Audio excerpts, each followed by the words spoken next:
stream. So before I get started, I just want to say this real quick. I was trying to stream like a whole 10 minutes ago, but for some reason, my PlayStation 4 was acting up.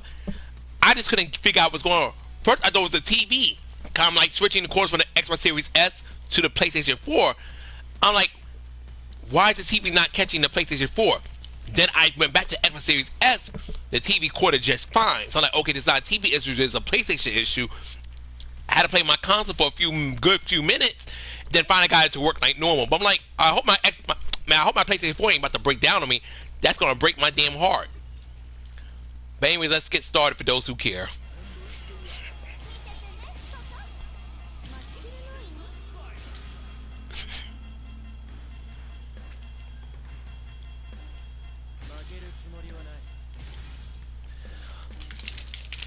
I was like, oh no, not my PlayStation 4, not my PlayStation 4, please don't be broken.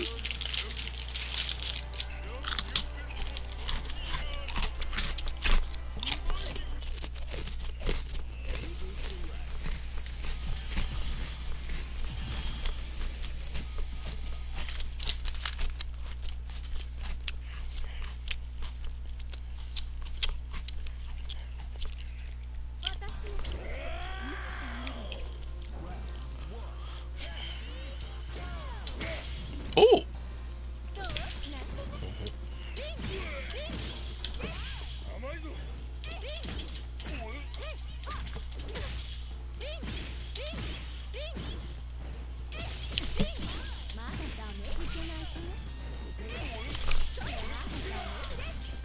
Oh, he got dizzy.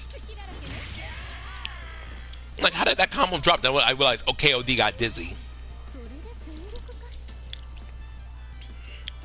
I'm so glad he's back to being T-Zoc and King of Fighters, not King of Fighters, Fate of Fury, City of Wolves. I like KOD, but I'm a T-Zoc guy at heart.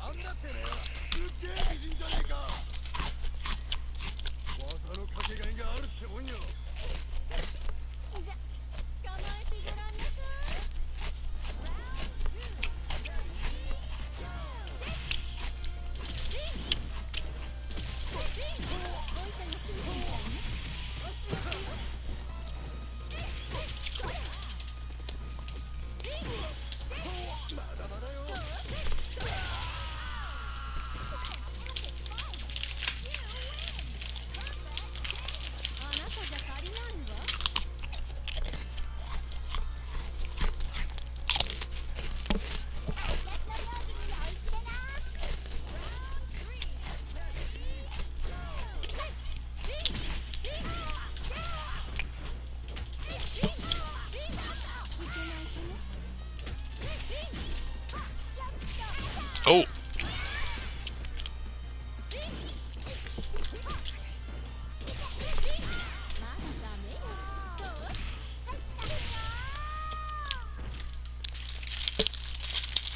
About to finish these cookies here. Hey, Venus, good evening.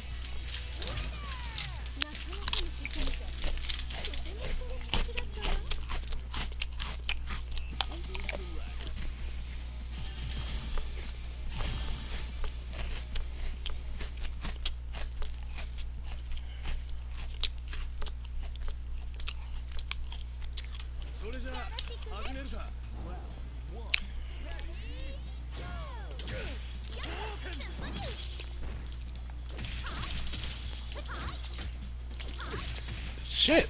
That's not what I'm trying to do. Nice. Thank you.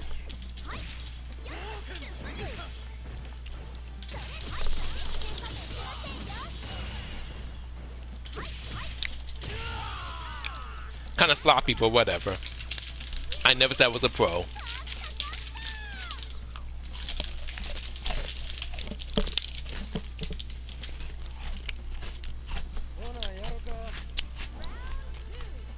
Oh, that's nice.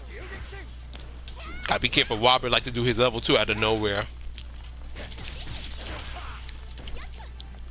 I'm glad you're still getting so much mileage out of Golf the Knights, Venus. I guess you'll be playing Suicide Squad later this year. You get the game.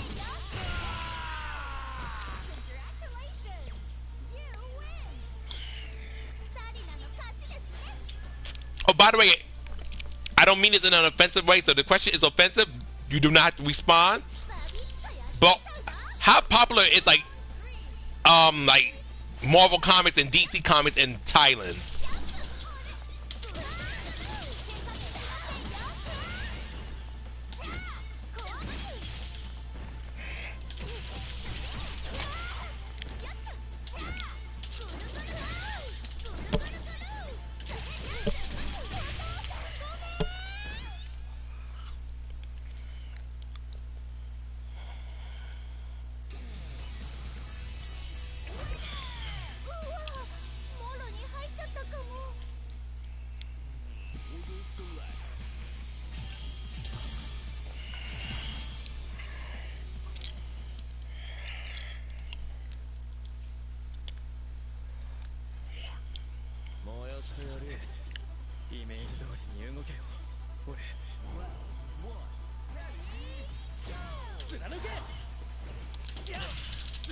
Okay, come on, shoot it.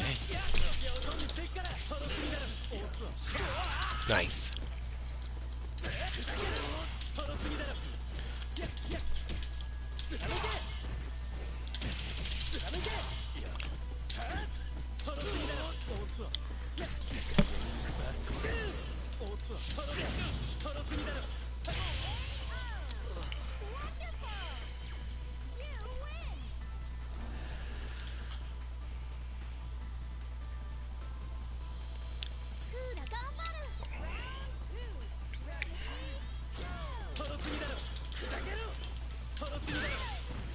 But now Marvel Games open new story. Nice.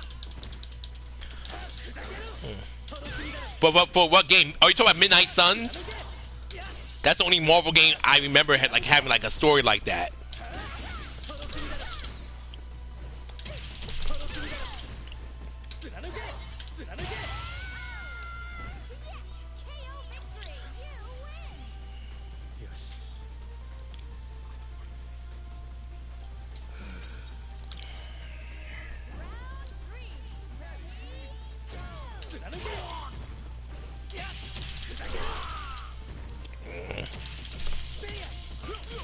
Oh, bastard.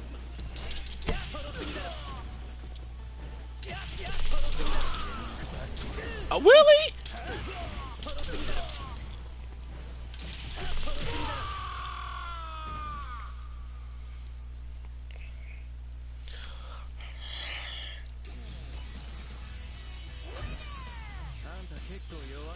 Captain America face Black Panther? Really? What game was that? Something happened in like maybe a Marvel movie, but I'm not sure it happened like, you know, in a video game. Unless you're talking like Marvel vs. Capcom Infinite, maybe. I'm not sure. There's so many games where those two could interact with, and I don't really keep up with it. Comic book based games. The only thing I really keep up with is X-Men, and they're not even heavy on that one. Ah. Oh, there's a game called Rise of Hydra? I didn't know that.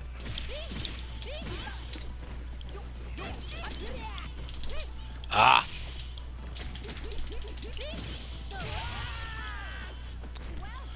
Didn't know there was a game called Rise of Hydra. Nice. But I think that's when Captain America was like brainwashed to be evil for Hydra. Maybe. I think I remember a story like that. Oh. You must be in a different part of Twitter. I didn't see that.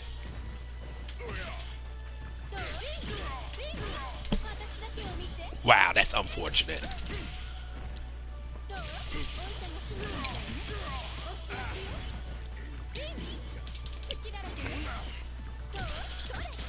Oh shit!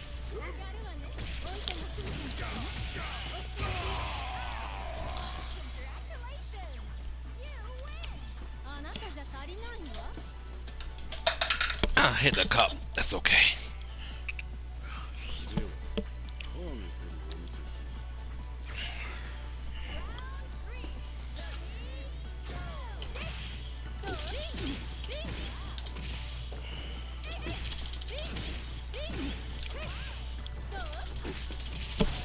Oh, ow.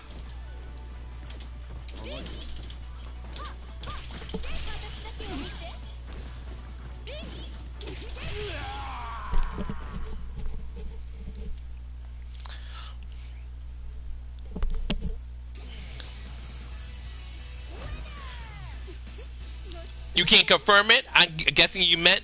Well, that's okay, Venus. I appreciate, like I said, I'll answer like that. My knowledge of comics varies depending on a particular topic. I'm more knowledgeable on things Marvel than DC, but on a basic level, I can definitely keep up with both. What's up, Justin? I'm just not super duper big. Only thing I really mess with heavy is X-Men, and even then, I'm a very fair weather X-Men fan. Because when Marvel start making these dumb stories, I tune out, and then when Marvel does stories I actually care about, I start buying their comics again.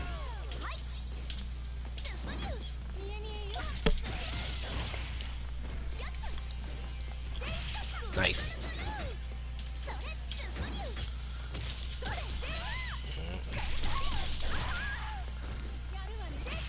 Nice shit. Get me out the air.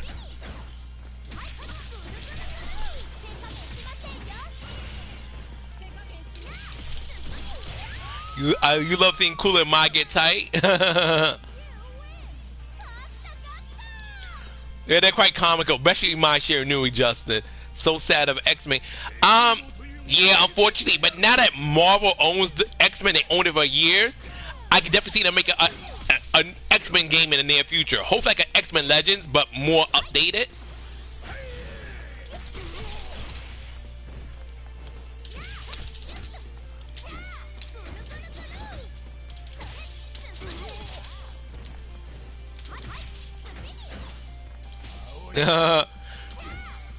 Well, she's mad that she's been with that man for years and that man has yet to marry her. Fuck. Oh, this dumb motherfucker still got hit by it. All he had to do was block the other two hits and he'd been fine.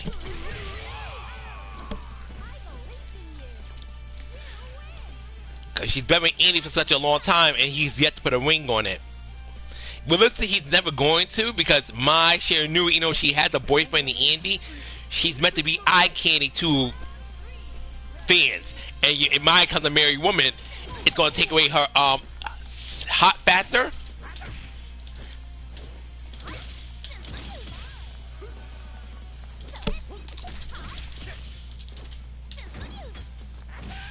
Shit.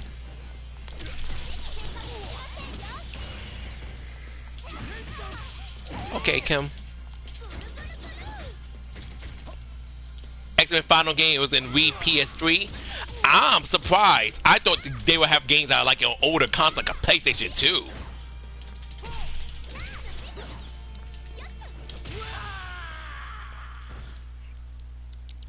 Because I think the last X-Men game I remember is like X-Men Dimensions, which was a fighting game. That's like the last X-Men game I remember. Anything outside Dimensions? I mean, because I don't count Marvel Ultimate Alliance. That's a Marvel game. That's not X-Men exclusive. When Laura's door got her jewelry. Laura? Yeah, Laura went through a lot of messed up stuff. Out. Okay, nice one.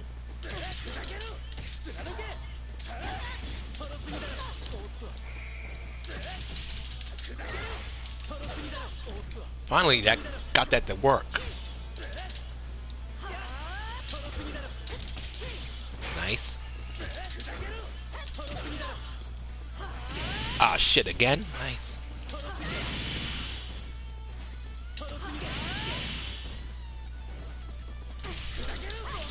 She hit me with Galactic Bolter more than I went to even admit.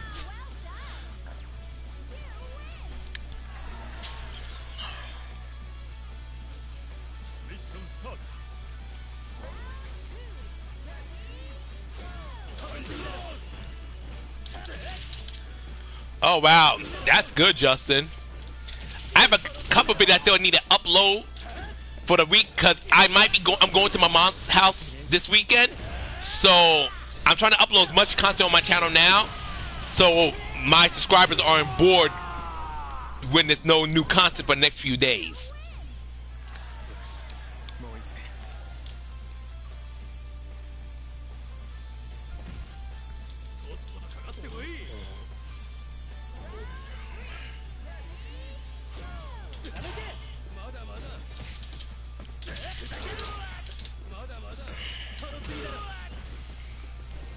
Yes, Leona. Leona is depends. If you like play charge characters, Venus, Leona's pretty easy. But I suck. I'm terrible with charge characters. I'm very much am. I have no problem telling people that. So if you are like not good with charge characters, then Leona is not a character for you. But if you know charge characters, she's pretty easy.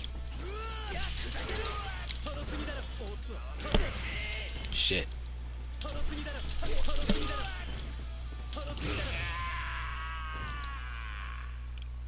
Thank you, Justin. I appreciate that. Thank you so much.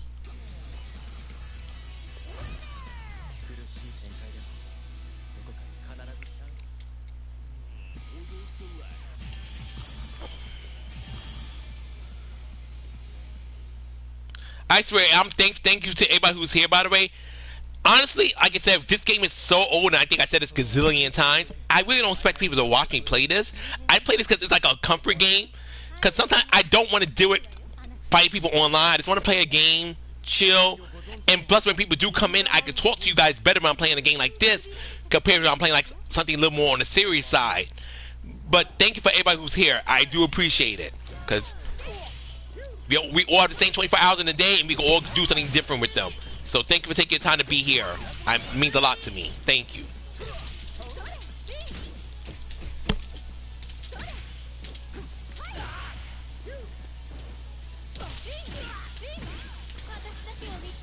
I wish I would connect. Thank you, Justin.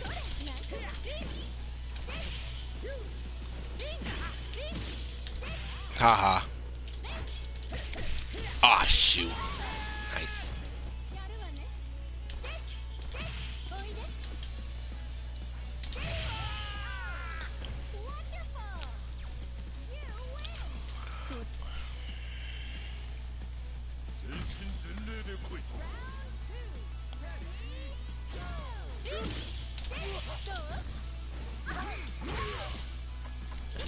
Yes, I was saying that. I really hate that fact. I think only Wayne's the only one I think has the headphones right now, if I'm correct.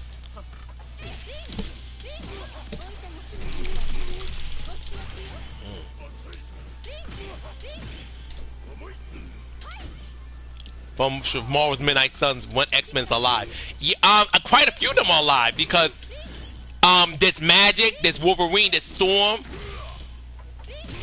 And if you depends how you want to count them or not, Deadpool's considered X-Men. So there's quite a few X-Men characters in Midnight Sun.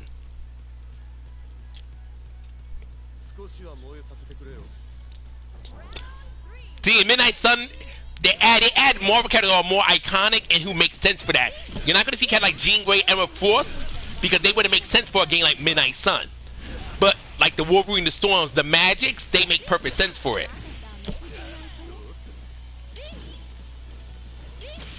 Oh shit.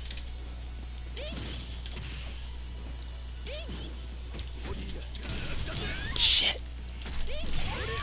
Oh. It happens.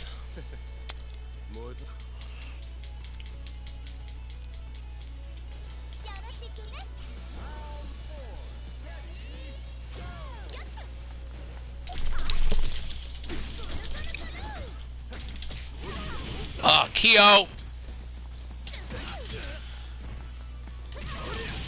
Okay. Okay, this man is being...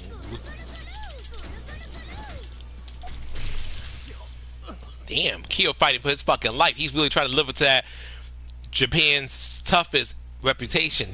Damn.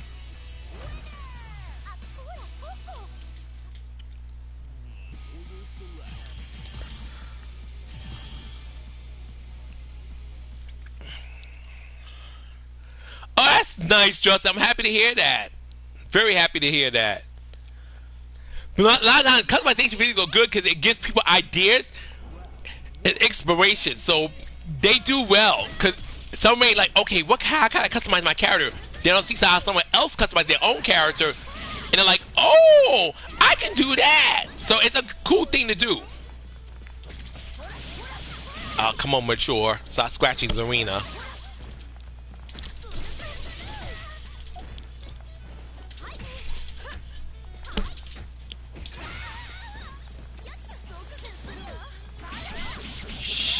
shit.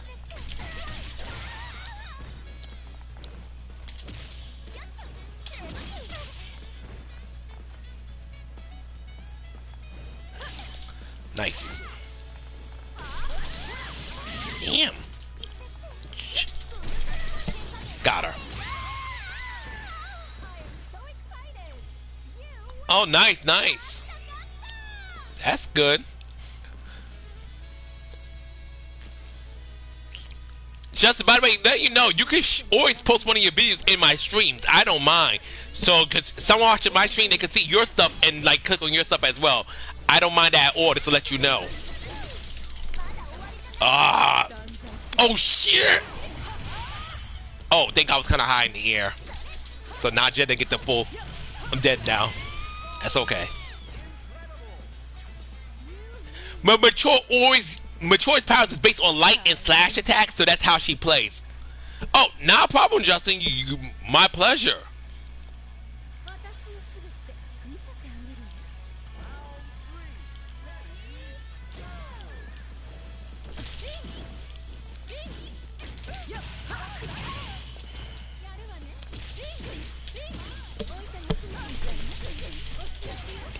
Why didn't I get the...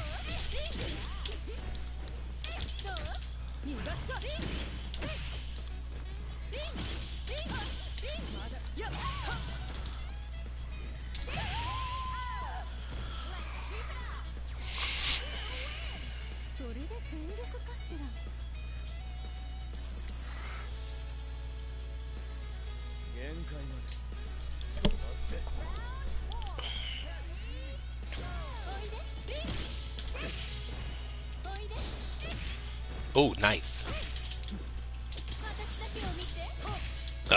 Unfortunate.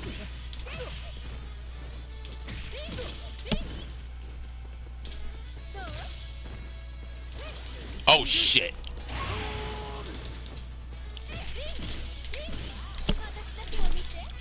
That breaks my heart.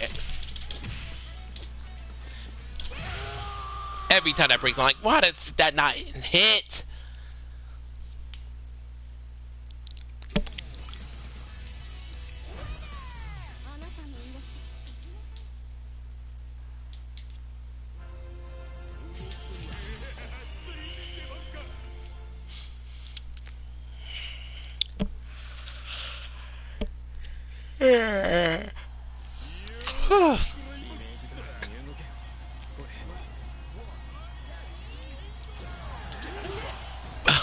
Haha.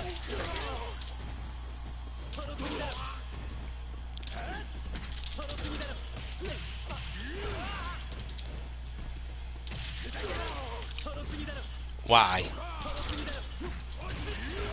Ouch. That's okay.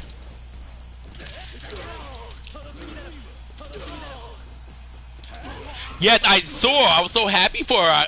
She deserves it. People get to see the talented play that I always get to enjoy. Suki definitely deserves it. And Justin, you still ain't dropped a link. You know I can see my chat just fine. You drop your link when you're ready. Hell, if you want to, just drop your whole YouTube channel in there.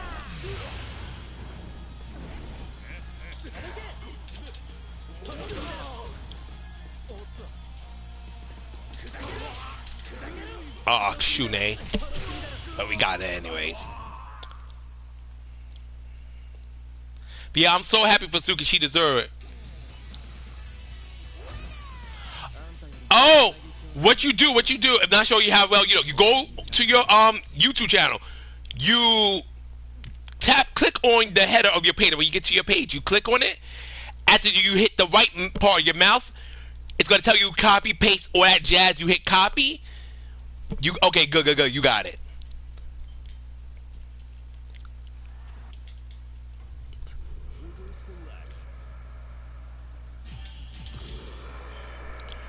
Like I said, I'm not a popular channel. My channel is still growing, but I like to help as I can. And you, like I said, I tell people this all the time. You helped my channel grow so much in the very beginning. So if someone sees my stream and they want to look at the chat and they see your channel, hopefully they'll check it out.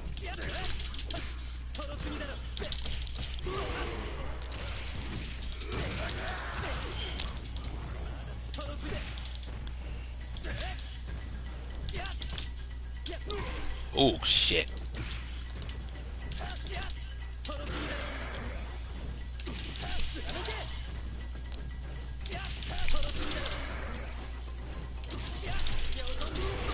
Why?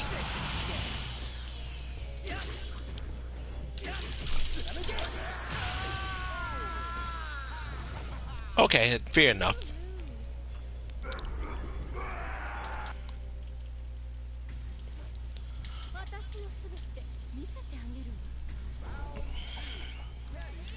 What's up, Chris? Good evening.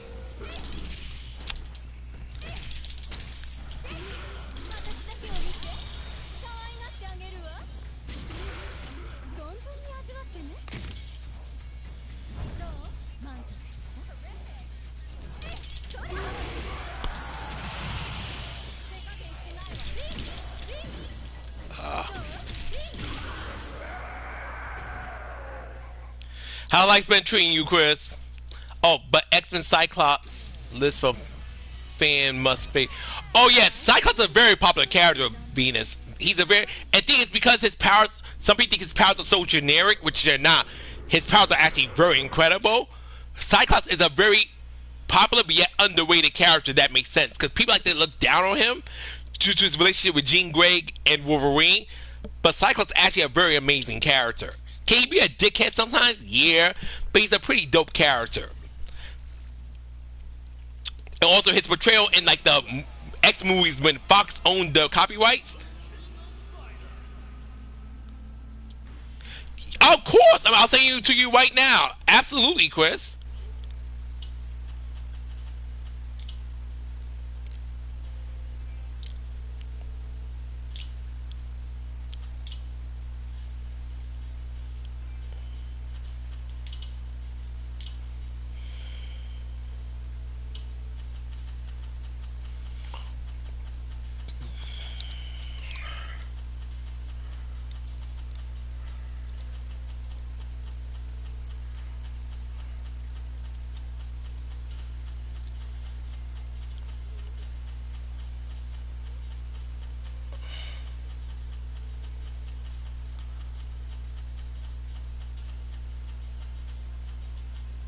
Nikki, I miss you.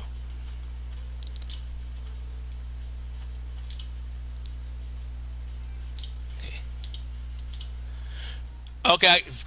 Do you get the invite, Chris? Let me know you got it.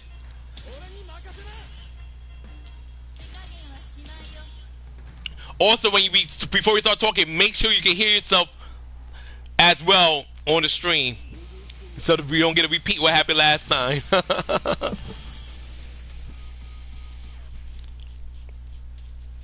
Oh yeah.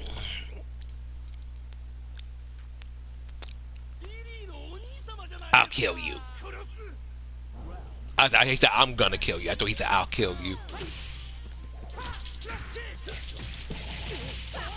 Okay, okay, okay.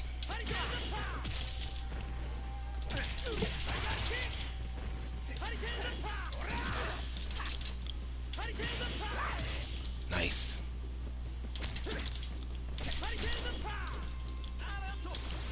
No, not what I wanted. I was hit the button too hard.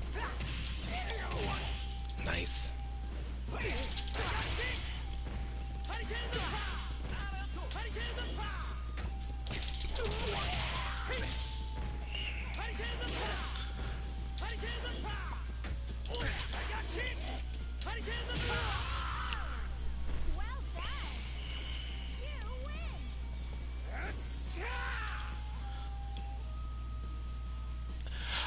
Just, you know who used to play a lot of Mirror's Edge? Damien, when Damien's profession first began. Ooh, fuck you, geese. Damien used to play a lot of Mirror's Edge. Like, he'll play either Tekken 7 or Mirror's Edge or Uncharted, but he was terrible at Uncharted. But it was pretty fun watching him play Mirror's Edge. At least for me it was. Damien used to play a lot of Mirror's Edge. But I think the creators, like, thinking of Mirror's Edge, I don't think the series could really go nowhere. And I hate to sound a little nasty. Pardon me, when I think of Mirror's Edge, I think of that adult video parody of it. And it's like, oh, okay.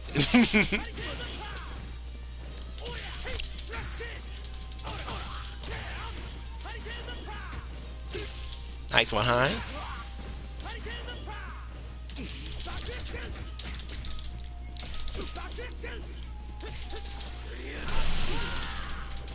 Damn it, I wanted to super cancel, but it didn't come out. Come on, high.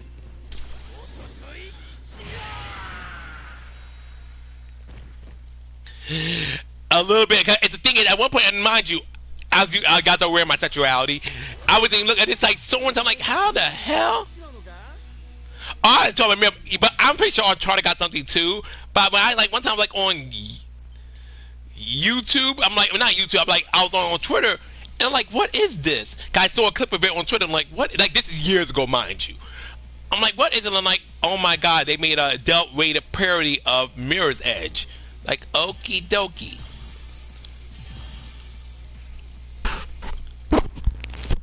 Oh yeah, Damon was honestly with Uncharted.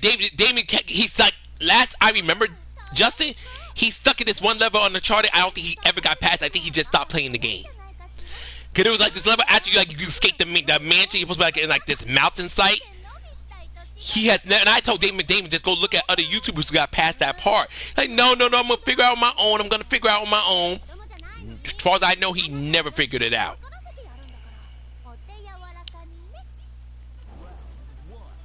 See me and Zarina's nails are matching people.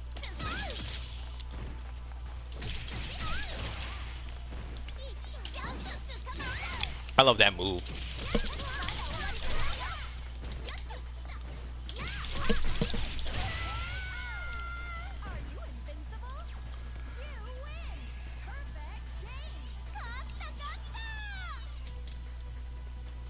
I wonder what happened to Chris. I sent Chris a message. I hope everything's okay. Oh, okay. Speak of the devil. Hey, Chris.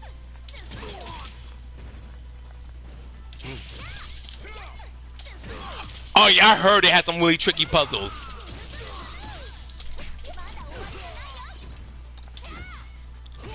Oh, nice. Chris? It showed that he joined, but I don't hear him. Oh, shit.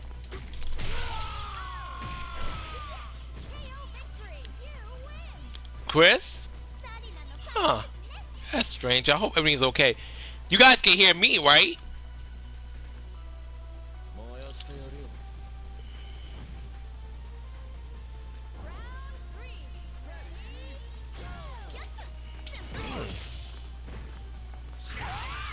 Nice one. Oh, shit.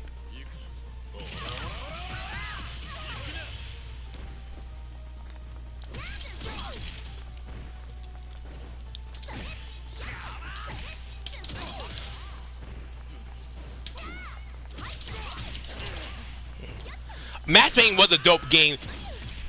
I know a game I kind of miss. I miss True Crimes. That's a game I miss. I do miss True Crimes. I miss that game. I ain't gonna cap. That's a game I miss. And I guess you guys can hear me since you hear me responding. I gotta check on Chris. I wonder what happened with Chris. Hello? He's joined my party, but I have not heard him since. You can't hear me? I hope all's well. What the heck?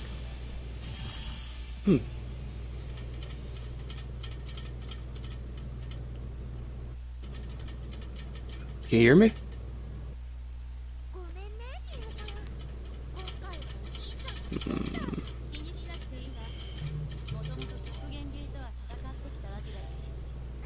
You hear him?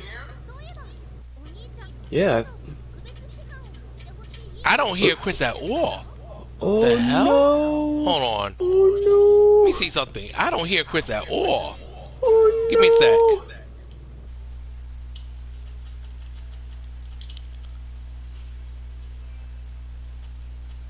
He's not muted. I can. Oh.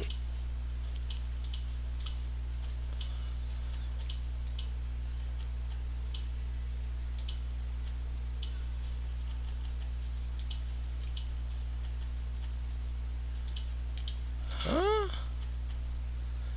No, that's weird. Hold up, wait a minute. I don't hear Chris at all, and I checked, and he's not muted. Only thing I could do is like maybe after this, I'll just kick him and have him rejoin. But I don't know why I don't hear him. Hold on, I got you. Let's see, let me back out. Okay, he left the party just now. Hello? Hello? Hey Mike, what's up? Okay, now Hey, you dear. somebody in the chat. Chris?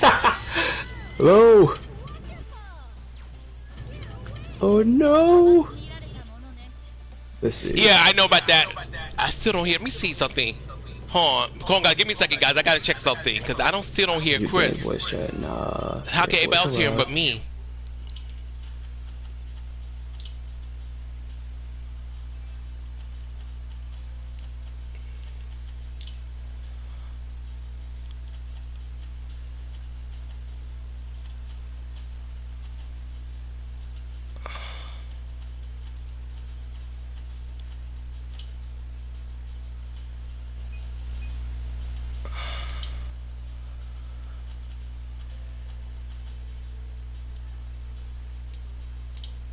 Huh.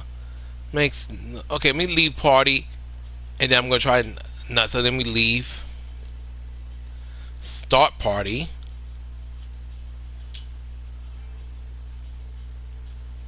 Invite.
Huh.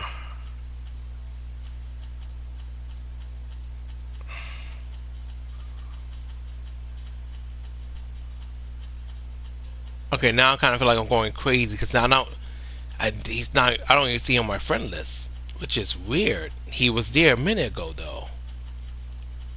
Like I said, I didn't delete nobody.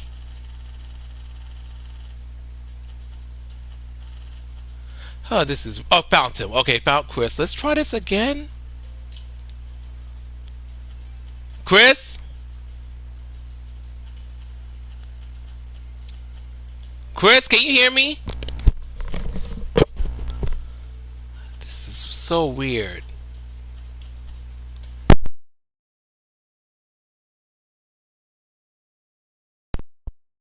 Chris?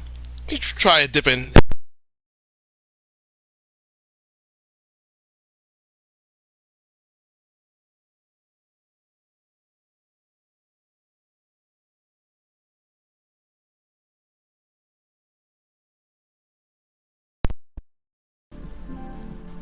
Chris! I can hear you. Good, we finally fixed the problem. Good, good, good, good, good. Can the chat hear me too? Cause like I know Akame said he could hear me. Yeah, so I know Justin, Justin, can you hear me and Chris? Because earlier you said he could. Because before I hopped into the party, I tried to find that one particular feature that I know kept my audio from going through. And the funny thing about it is, I actually have the app on my phone, and I tried to change it right there. But then when I looked at it on console, it didn't actually switch. So that's funny. Yeah, it's crazy. Oh, he can hear both. He can hear us both. Woo! We're good to go. We're good. We're good. Good. Good. Oh, so now I'm gonna tell you something. Did you see the Guilty Gear thing? I heard about it. No, I mean, Because I did know you hear Slayer about? got teased. Yes. And my whole thing is, you see how Guilty Gear is pretty much as old as King of Fighters 15, maybe a year older. And see how that game can still continue seasons. Yet we're praying that SK gives us a season 3. honestly, I'm sorry to say it, SK has to give us a season 3. It might not be the characters we want. Oh, Hey, thank you, Shane. Venus. But they definitely have to give us a season 3. See, the thing is, the reason like why I'm so invested in City of the Wolves is the fact it now seems like SNK is actually trying. With that being said, I still like have to look at, like, here's the thing. I am not as lucky and as popular, despite the fact somebody tried to call me an influencer. I did not get a chance to try City of the Wolves like Max and them did. I gotta wait till the first beta to come out. And that's like, I'm pretty sure we're not going to see a beta till maybe like the fall or the winter. You know what I'm saying? Like late fall, late winter, like freaking probably Christmas time, maybe around the same time. Maybe like, might get lucky to get a beta in the summer. Remember, not saying that I hate to do the whole Guilty Gear thing, but Guilty Gear started to give us betas way before the game came out. Oh yeah. So SK could probably follow that pattern, and that might be good for them. Oh yeah. I'll say a limited roster, and then as each beta comes out, we're gonna play more and more characters to the official game comes out. But that being said, like I said, there's still a lot of time between then and now. It's like you gotta give people something to just hold them over until then. And I don't like, you know what I'm saying? Like, I mean, even though I'm just kind of like, look, again, to emphasize, not you, Onyxe, it's obviously not you, because you actually, you listen to me. I like KOF-15, okay?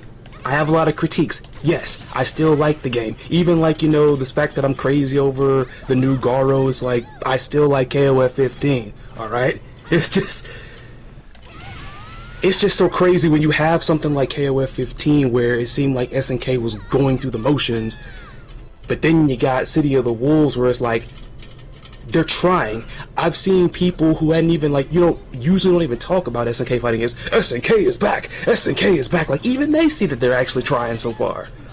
But yeah, I do see there's more hype for City of Wolves. There's definitely, even Wolfmonger was telling about, when his video, like, I never see so many people who don't even fuck with SK games who are hyped for City of the Wolves. See, this right here, this game is doing what 15 should have been doing. And I ain't even saying, like, it just has to, like, have the same graphics. Like, I'm kind of past the graphics talk and all that, man. The graphics are nice, but 15's graphics are not ugly. One thing I say about KOF-15, it's not an ugly game, by no stretch of the fucking imagination.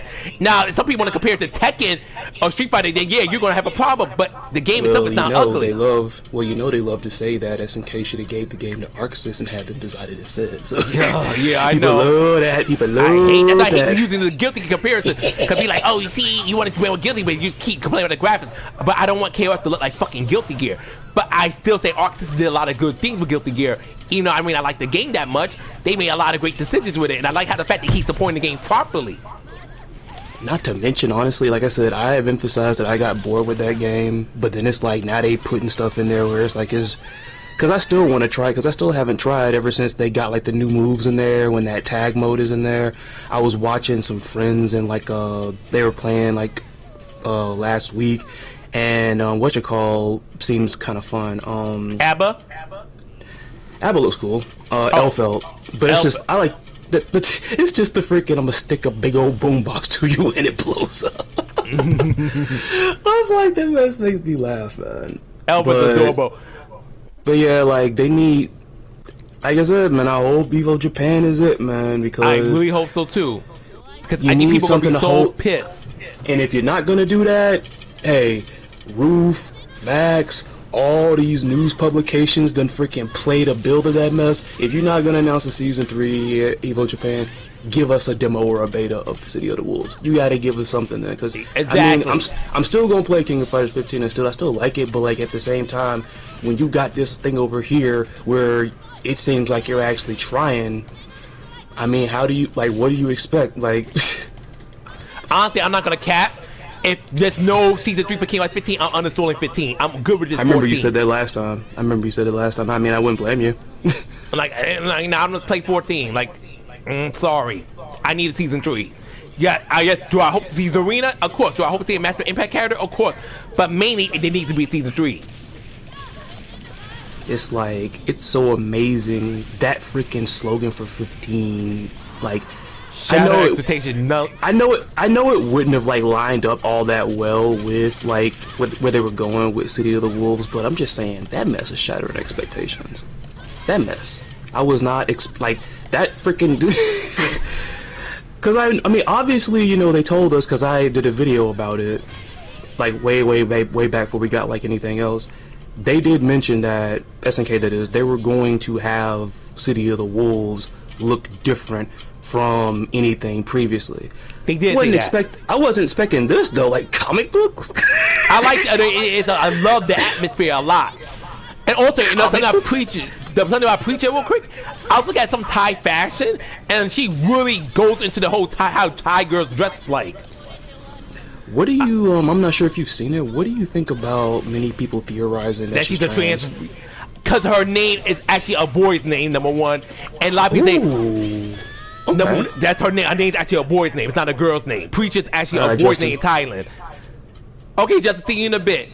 And next thing, another people saying her chest is not built like a woman's chest, it's built more like a man's chest. So that's a lot of people thinking Preacher is a trans woman. I would be actually cool if she's the first trans woman introduced in Fatal Fury. But I think this SK just didn't finish her model fully yet. Again, like you saw like in my video, for those of you that are watching that didn't see it, like I said, usually in the past while or so, when SNK usually debuts a new character, it's like most of the time I'm pretty much sold on them. Like with her, I'm not quite sold yet. I will say for some reason that Super, I forgot exactly what she yelled, but whatever it was, it made me laugh just because it's like you miscalculated, like from that one. Yeah, like, I guess maybe because it's like you don't have a weak point, you must have like, you know, some shit like that. I remember her saying that when she was for some reason that mess freaking made me laugh. I'm guessing maybe because it's like a mishmash of a nerdy person also kind of showing some brute strength, I guess, which is actually pretty cool. Yeah, because for Preacher's actually a scientist, but she was learning key energy, so that's why she took up learning Muay Thai under Joe Higashi.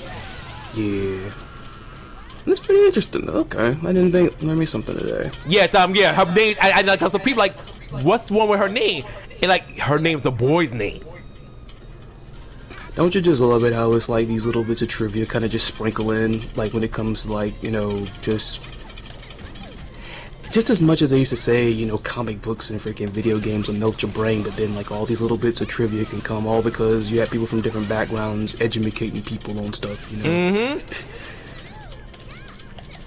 I don't think she's her name means like her name, but her name makes sense for her profession, because it's like the name Preacher means like science, like smart, intelligence. So her name makes sense. But the thing is, Preacher's a boy's name; it's not a girl's name. Which is so funny because you got some people be thinking it's something religious, probably. That Preacher. But Thai names are orthodox, and I know Venus is still here. He can tell you they're nice because the Thai names are like Bope, Gat, Force, All Star. They be having some quite interesting names. Speaking of names, thanks to somebody who commented on like the last video I just posted, I forgot old dude that I wanted to be in the game actually has a name. I think his name's Dovik, I think. Who? The big black dude, like with the overcoat or whatnot, the one that, you know. Oh yeah. What's his name? Apparently it's like Dovik. Let me see. Dovik? Yeah, I'm not crazy about that name. Cause spoiler, I got another video cooking. But at the same time, like, I'm editing for 2 people right now. I'm just glad you're on it because I wasn't really taking my breaks. So I'm like, oh, honestly, let me take a break right quick. That's good. Yes, you definitely deserve your break. Still got that spirit. But yes, Dovik Born, I think it was his name according to like the old sketches and stuff from. See, I like the last name, but I don't care about the first name. Mr. Born. Like the last name, I can walk with it. I wonder what does that name mean, Dovik? What is that? It sounds very Russian, but I doubt the character is Russian. I'm not saying that black Russian people don't exist, but trust me, they are a big minority. There's hardly any black people in Russia. And I know Dovik, and I'm seeing freaking surname origin. No information. I mean, maybe like with the one, like I said, even though I'm not really sold on Preacher, I say Preacher. It's not Preacher, it's Preacher. Even though I'm not sold on Preacher, like I said, this gives me hope that more of those scrap characters you know, are gonna probably see the light of day. And I mean, looking at Preacha, you know, she also has like some tweaks to her because, of course, she was based on Joe Higashi's Quan. That's the name. The Kuan. original. I freaking love. Like, how did I forget her name?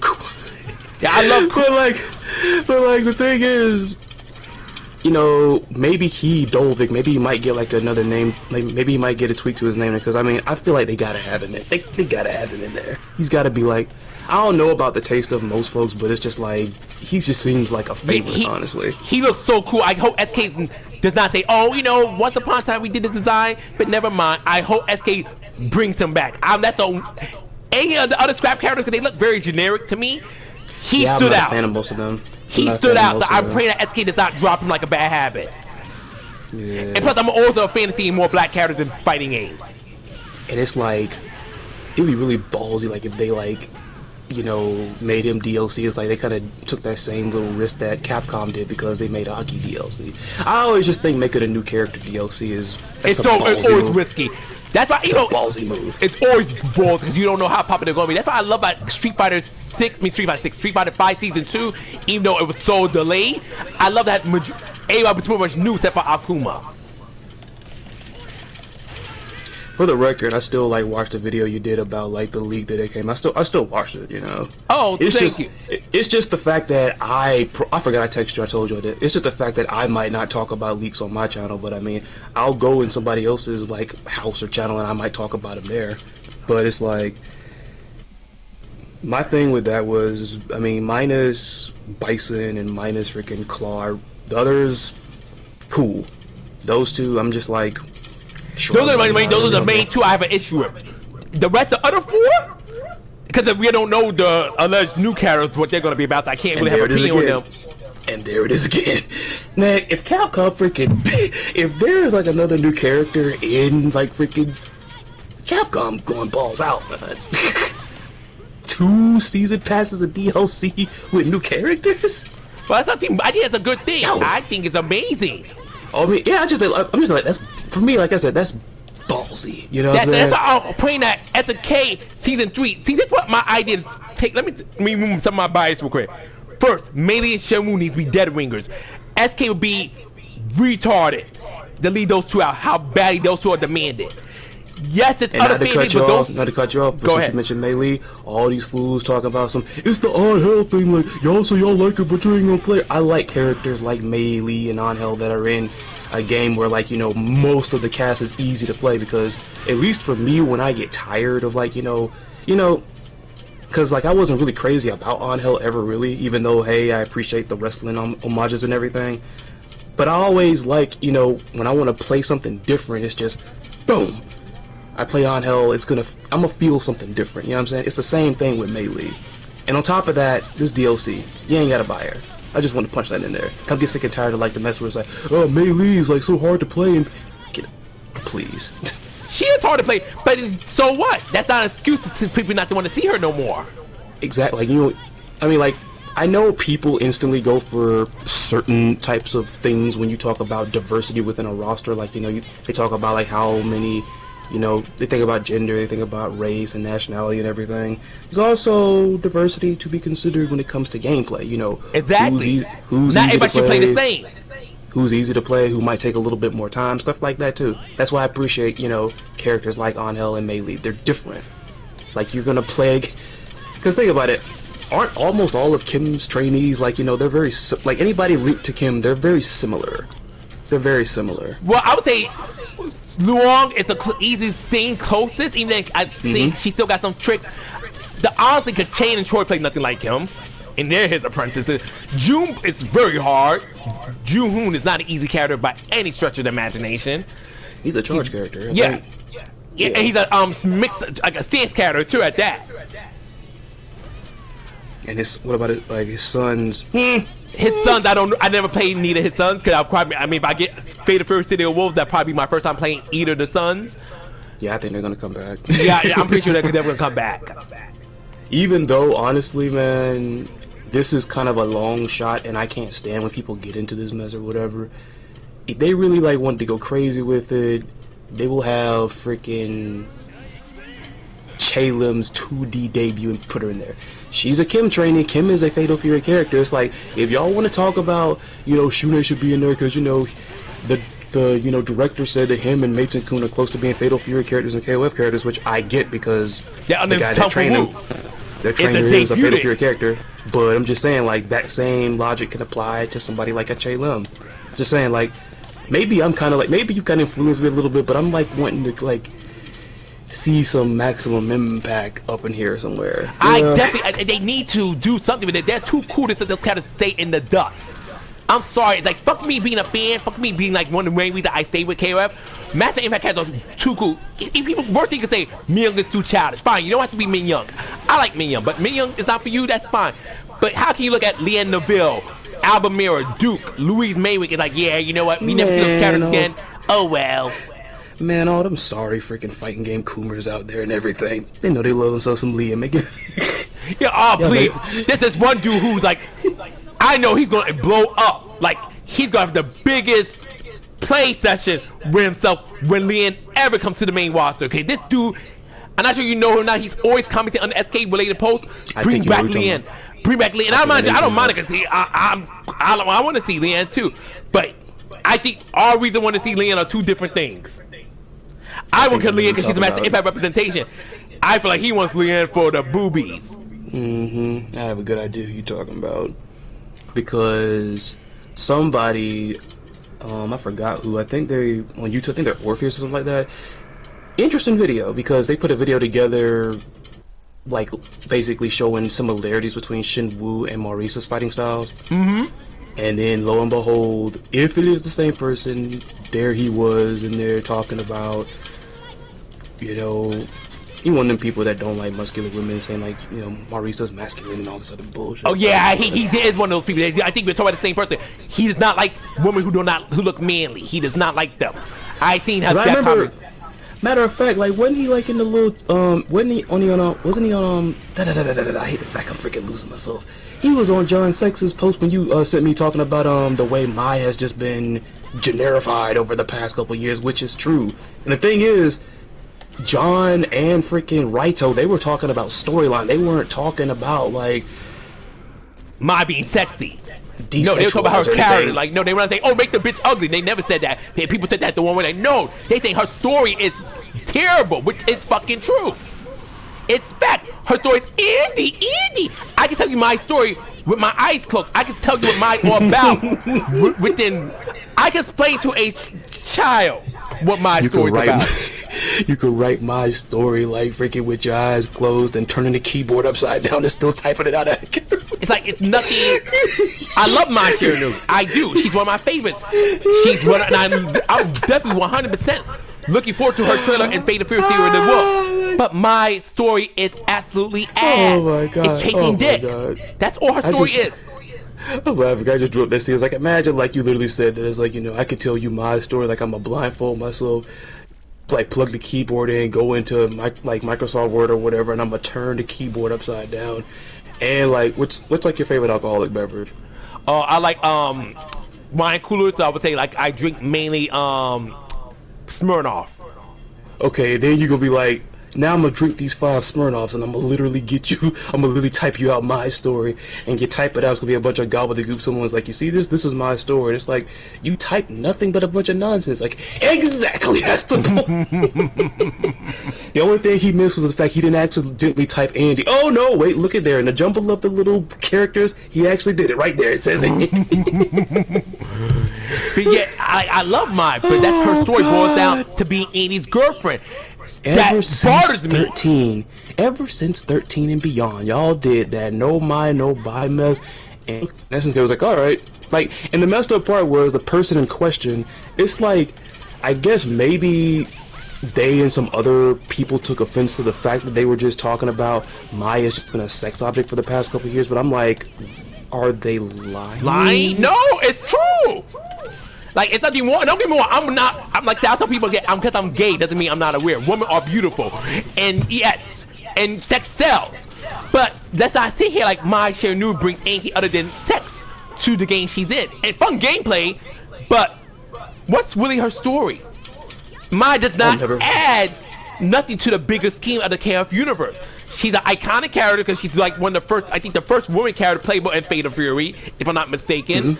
And you know, she's just, therefore she kind of gets the Chun-Li status, but Mai doesn't bring nothing story-wise. Chun-Li is still, even with Street Fighter 6, like there's like, cause Scotia did some really, Scotia pointed this out like when he was doing the reviews of the comics.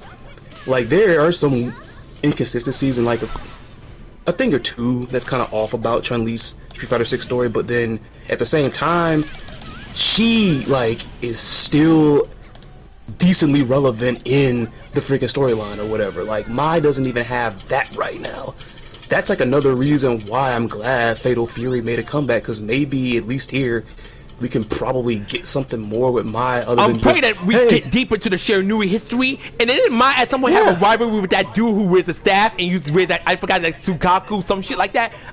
Siren loves him. Oh, yeah, Siren's boy, yeah. Yeah, like come on, like give me something like that. I want more of that for Mai. Like I don't care Mai is sex. I don't have no problem with that. Mai can be sex appeal, but can she be sex appeal with substance? And then you just I'm getting so many freaking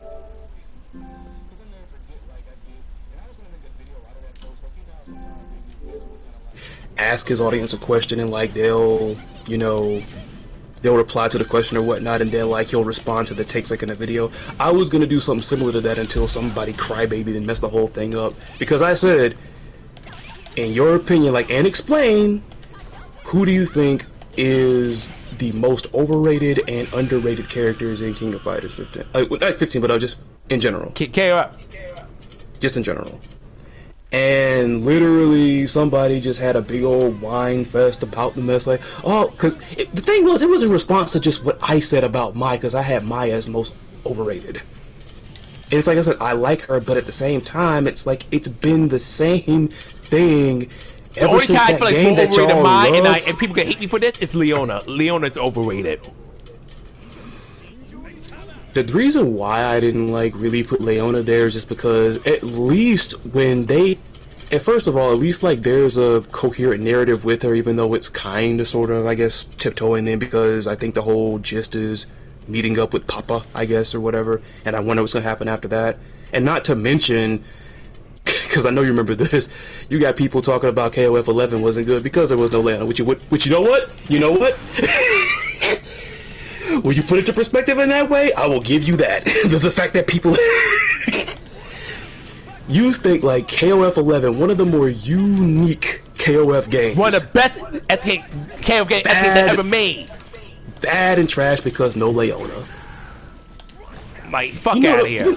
You know them Mortal Kombat freaking fanboys will be on my freaking skin times freaking 10 if I took that logic, because by that logic right there, I will be calling Mortal Kombat X trash because there's no Jade. And that's Mortal Kombat X is one of the best Mortal Kombat games. Yeah. It's actually my favorite. And on top of that, you know, they gave me, and on top of that, they gave me some other characters to be invested in. Like I said, like Kotal, Ferritor, by far my biggest favorites from, like, you know, the New Age and everything. It's like, my whole thing has always been, if you're not gonna put my favorite character in there, just give me something else to be invested in. That's all. And they did it. You know, Katana was kind of fun to play in that game. I enjoy Katana, and I love Cassie and Jackie. Cassie and Jackie were actually really cool. I loved it too. More so like some of the artistic stuff, like dialogues or whatever. Like those random times where like Cassie will land a move, and for some reason she freaking goes to the cliff tops and get up, get down. I'm like, the one thing I think like it's like about Jackie, when Jackie Cassie fight Jackie, where when she did certain moves to Cassie, said, "Say my name, bitch." I'm like, use that in. I actually used that sound clip in like the video where I was trying out that platform fighter Rushdown Revolt for the first time, because for some reason, like, because basically what I would do is the character that I played has like a grab where she grabs and then like just kind of like uses her, she has like some arm camp thing, and she's hit him on the ground, and for some reason as I'm in the video, I'm like, I just thought about the freaking, as I'm doing that mess, I just hear Jackie in the back of my head, say my name. I'm like, I'm gonna use that. But you know what? On the strength of some people literally being on the mess about KOF11 was like that great because Leona was in it. It's comedy. Like, please, KOF11 is one of the best SK games, KOF games ever. I would say one of the best SK games, period. I don't care how freaking awesome the roster. I don't care how different the roster was. There is no Leona. Like, bitch. And you know what? And here's the thing. You wanna know another reason? Even though I do like Leona as a character, you wanna know a reason why I didn't mind that all that much? They actually have an explanation for why I wasn't there. She went freaking cuckoo because the seal broke and beat the mess out of Ralph and Clark. And on top of that, they had to subdue her. Like, Ralph and Clark did come out and merge, but they were just tired. But I think they did manage to like combat. They didn't get beat up per se. They kind of got her under control. That's why they were all beat up. Like, but she didn't beat. It's kind of weird to describe it, because she didn't beat them. They subdued her, but because she lost control, she was considered a liability. Now think about that. Think about that. You with a friend of yours, and for some reason, some freaking mumbo jumbo or some freaking Houdini pull them where they start going freaking crazy, like they get possessed. Even if you subdue them, even they return back to normal, I'm pretty sure you're gonna want that person to just go away for a bit and get the help that they freaking need. Exactly. Oh hey, come back in. We're not. Like, and on top of that, think about it. Her being taken out actually helped Whip get some shine time. And all these little Whip fanboys, like, think about it. Like, I'm hoping these Leona fans that say that mess are not Whip fans. I hope not. I hope not. Because, like, if y'all just wanted Leona 24/7, there would probably be no Whip until, what was it, King of Fighters 14, maybe? 14, exactly. Come on, man. Like, and I get, like, they've done a good job telling the story with Leona. I get a lot of reason why a lot of guys and, maybe girls might like her too. I'm talking about aesthetics. Okay, like, Justin, thanks for coming back. What's up, Justin? But it's like, come on, man. Like, because at first, like, I was going to debate you on that, but I'm like, you know what? The fact that you actually have some people over here talking about KOF11 wasn't that dope because of Leona. I'm like, you know what? And she's a key character, don't get me wrong, but, like, y'all acting like freaking Kyo got freaking... Like, now I'm sorry. Like, I'm like, don't get me wrong. I don't hate Leona. I do not hate Leona by any stretch of imagination. She just, like, her being KO never bothers me. But I also feel like she's very overrated. People act like, I see so many Leona fans, but she doesn't seem like that. But when it comes to like gameplay or when it comes to like anything major, I really don't see nothing from her. And I just feel like her story, she's very generic. Like, she's a silent soul. I mean, don't get me wrong. I know why she's like the way she is, because she keeps her emotions subdued due to her like painful backstory and her Wochi heritage. But at the same time, I just feel like there's so many characters who kind of have that personality. The one freaking time that doggone SNK heroines did something magical, because it's got Leona up in there smiling and everything, like. But the reason I bring like that whole thing up is because somebody was then talking about like they literally like they weren't even like really contributing until like it was just silly. But then like the thing that I remember was like, well, Chris, by that logic, talking about wouldn't Terry be overrated? And I'm like, no. Terry might not be. He might not be as active right now in KOF this particular arc or whatnot, but him and Andy and them, they were kind of support somewhat. As a matter of fact, like again, you got everybody, like almost all the protagonists, maybe minus Ash and K-Dash, pretty much serving as support for Shunei. He's doing that, and I mean it makes sense why Terry would be involved in. This guy is a descendant of somebody that he learned how to fight from. I mean, I don't even like who like. I should have just said, name me one person in KOF 15 or even in like KOF since she came back from 13 that Mai has helped put over. Because at least, even with, not even Banderas. They didn't even do that with her story in Banderas. That shit just went high by.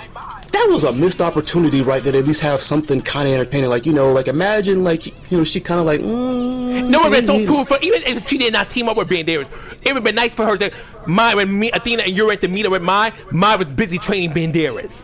You know how that little bit showing that they continue that relationship. I just imagine like freaking she's training with him and like she at first kind of sees him as like a kind of a kooky type of guy, but then she kind of starts, or at least seemingly starts to feel him, and then freaking here comes Andy like, oh, and Andy for some reason goes from being relieved, oh goodness, thank you, somebody got her attention, and then all of a sudden he starts to miss it. It doesn't even have to be that. Like I said, it's just something. Exactly. Like, I mean, I appreciate, women fighters and all this other stuff and everything, but I'm not fapping like a lot of y'all are out I there. know, It's like, exactly. I'm past that, also man. a story guy. Like, I don't give more. There's time for fapping. There's time for fapping, but I'm a story guy. I want to be invested in what you're going to do next. And don't get me wrong, not every fighter has to have like a big story. Some people fight for fun, some people fight for money, some people fight for petty shit like, oh bitch, I just want to, that's the motherfucker beat me up outside. I'm going to catch that nigga at the tournament and get my payback. That's fine. But when you're like an iconic character like mine, there needs to be more to you. Like Malin can get away having a mediocre story. Fine, it's Malin. But Mai, come on, I need more from Mai Shirinu at this time. And you know, SNK has a good sense of humor, so like, you know, the jobbers can kind of get like involved in some little silly feud or something. I mean, come on, like all the freaking Pow Pow Cafe brawls are always pretty funny. So, by the way, Justin, that's literally where I got that. That's you're gonna hear a lot of probably wrestling jargon from me. Chris when I was talking about putting over a lot of wrestling references. Yeah. But now it's just like she hasn't helped elevate like anybody, which is very funny because in that same post that you had sent me of John Sykes talking about like how Mai has just been just pretty much just blanded out or whatever. Here comes Raito, he's talking about name one thing interesting and significant that she has done far as like KOF is concerned or whatnot. The best that somebody could come up with was forming the women fighters team, and like that was back in doggone '94. Oh my, she was ready the first women's fight. Oh, which hey, that's cool, but like it was years ago. Number one and number two, what has that really like? What have they done since then? Ever won a tournament? No. They haven't won a title. They haven't freaking taken down any big bads or nothing. No. So she formed the women's fighting team. Oh my god. And guess what? Shin Jensai formed Psycho Soldiers. Okay. Like what the fuck? And then on top of you mentioned that, and then freaking Athena's basically her boss now. It's like, come on, man. Like, it's so bitsy. Like, I'm sorry. Like, and I like this is. You reminded me, like, if I ever talk about this again, I gotta find that clip of, like, Deadpool in the Deadpool game, like, where he's just sitting there listening. Well, he's not actually listening to Cable. He's just sitting over there, and Cable is just kind of sounding like, and then. That's how I feel about my story, since it's so boring. And what's the biggest, like, and what does some of y'all have to say in response to that? Okay, catch you later, Justin. Thank you for hanging out with us. Alright, Justin, you take care. Peace out, man. Oh, you love the game? Awesome. It's like, even like, the thing with the Deadpool game was I think like a lot of the humor and stuff actually kind of carried it because the criticisms were on point. But it's I like the cutscenes. I played, but when I watched you play it, I like the interaction with Rogue, Silex, Domino. I like that stuff. But the game and him fighting Sinister and that shit. But like, everything outside of that, I didn't care for. It was a little too redundant, like it was. And I get like, you know, hack and slash and stuff like that, but you can put a little more extra into that. But it was like, also made by a Marvel company. Oh, okay. I'm sorry. It's okay. Thank you for saying bye. I thought we was leaving. As I say, thank you so much. So it happens. But anytime somebody talk about they just want Mai to have a better storyline or something or whatever, what's the biggest one? You hate pretty women. No, like I like that. I'm telling you now, but even Mai gets her. I'm praying that she gets a redesign. I'm praying. So let's see. In that case, so you basically saying Luong isn't pretty. You saying freaking Dolores isn't pretty. You saying like, come on. That's the thing. Elizabeth's not pretty. Elizabeth is fucking gorgeous. This is coming from my gay ass.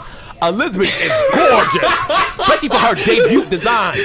That's just the way you said that. Like, come on. And it's a very relevant character to the story. And credit to, like, SNK, like I said, I had been wanting Lizzie back in the game for a minute. They delivered, and I remember, like, that dumb freaking controversy, like, ooh, like, her freaking outfit's not, her redesign's not as good. I'm like, it's fine, get out of here. Like, why? Because you didn't get, like, the freaking, what they call that mess, the boob window? And there's still a video on YouTube, too, when Elizabeth first debuted, someone literally called her Elizabeth Breast. I'm like, oh, yeah. Listen, like, you can type it in, and like, someone actually put it as like King of Fighters 11 match, and like, couple characters, and then when they put Elizabeth, they put Elizabeth Breast. I'm like, y'all too funny. But yeah, her debut, honestly, like, I wouldn't have minded. I was just gonna say, I wouldn't have. Go ahead, my bad. No, go ahead.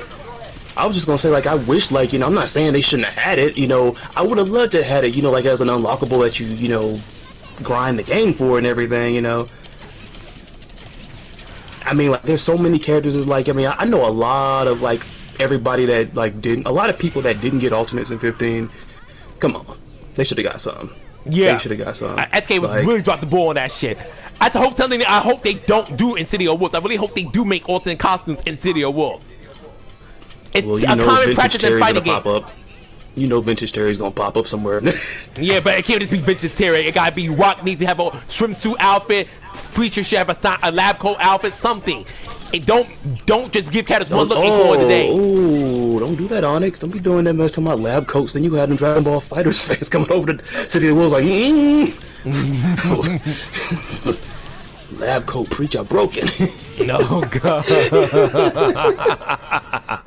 Oh, God. But now, get back to the roster, right? Season 3 for King of Fighters 15 has to be Shenmue Melee, need to be guaranteed. Yes, They need to bring a new character, a brand new character, preferably male, but would not be against a female. I would love to see a Maximum Impact character. If they do, it should be either Alba, Louise Maywick, maybe Leanne Neville or Duke, but mainly Alba, because I think Alba needs to be the one. Because imagine, all the heroes, you have Kyo Kusanagi, you have Kate Ash, you have Alba Mira, Ash Chrism, and Shunei. You have the main guys of each KOF game. I said that's why I think Alba Mira needs to be the one. But like I said, long as it ain't Jabotman or Hyena, I'm down for any Maximum Impact representation. Sneak Jabotman in there, freaking that's one of them bosses. Like they gonna have everybody having nightmares. Just like get up out of here. I mean, people, they put Jabotman in there. It'd be like the situation. I can't have my cake and eat it too. Like I finally got Maximum Impact representation, but I got it in the worst way possible. So it's like, damn. That'll feel like a troll almost. like damn. It's like SK be like, nigga, here's your Maximum Impact character. Like, okay. I mean, I wanted like Albert Sorry. I even got Nagase, but you want to give me Jabotma? Well, fuck you too. Well, like okay, like damn, you didn't want to. It just shows me you didn't want to do it in the first place. Please don't let us, okay? like he didn't want to do it in the first place. And I would like to also see them. Cause I know SK makes a lot of older fighting games, especially with the whole time jump dimension shit. I want them to see them bring a character that's truly shot like from one of their older games, right? As like an RPG, a side scroller, bringing that a character from that in King of Fighters 15. And what I would love for them to do, bring in Chrysalit, but don't bring in Chrysalit as a special boss character. Bring him as a regular DLC, and then make Mukai the free boss character. But that's just me. Mukai, like, I know, like, Mukai was freaking mess or whatever, but I couldn't hate it. Like, he was that one boss character where it's like, I can't, like, yeah, I'm getting frustrated as I can't beat him, but he's too cool, man. He's so cool. I was so pissed off how Psyche did him in King of Fighters 13. Which is funny, because freaking... But no, it's fucked up, because the thing is, remember, Psyche, until Mukai, or past SK bosses we got murdered. So Mukai was the first one to survive, and Psyche like, nope, I need to fix that. Psyche was studying a little too freaking closely with that. Psyche say, wait a minute, you survived your game, you were supposed to die. Now you could die here. I miss Mion. Again, I know like you always let him know, it's like, I freaking miss Mion. Very creative character. Very creative. I always say, like, when people want to sit there and they talk about, like, in the beginning with KOF 14's graphics or whatever, when it came to design, like, Mion herself was, like, literally a bright spot on that. Because I remember...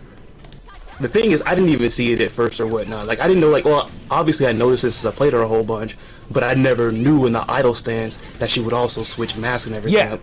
I'm like, you want to talk about one of the better bright spots when it came to this game, as far as like design?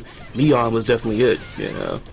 But I feel like Mion would have come back. I feel like she'll get her SK Heron's look. No one where she's like wearing that green dress. I don't feel like SK would bring her back in the look that she has here.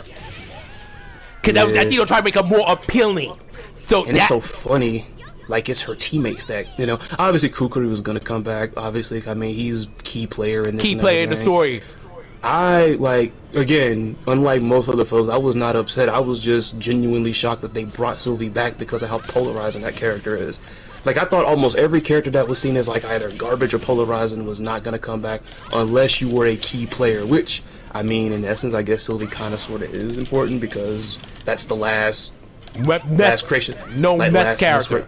Yeah, so... I mean, hopefully we get more, but she's the last known one. But I do hope Mion comes back. She's not like my favorite in particular, but I do hope Mion comes back. I definitely do. Because I like to see her climax and King of Fighters 15 graphics.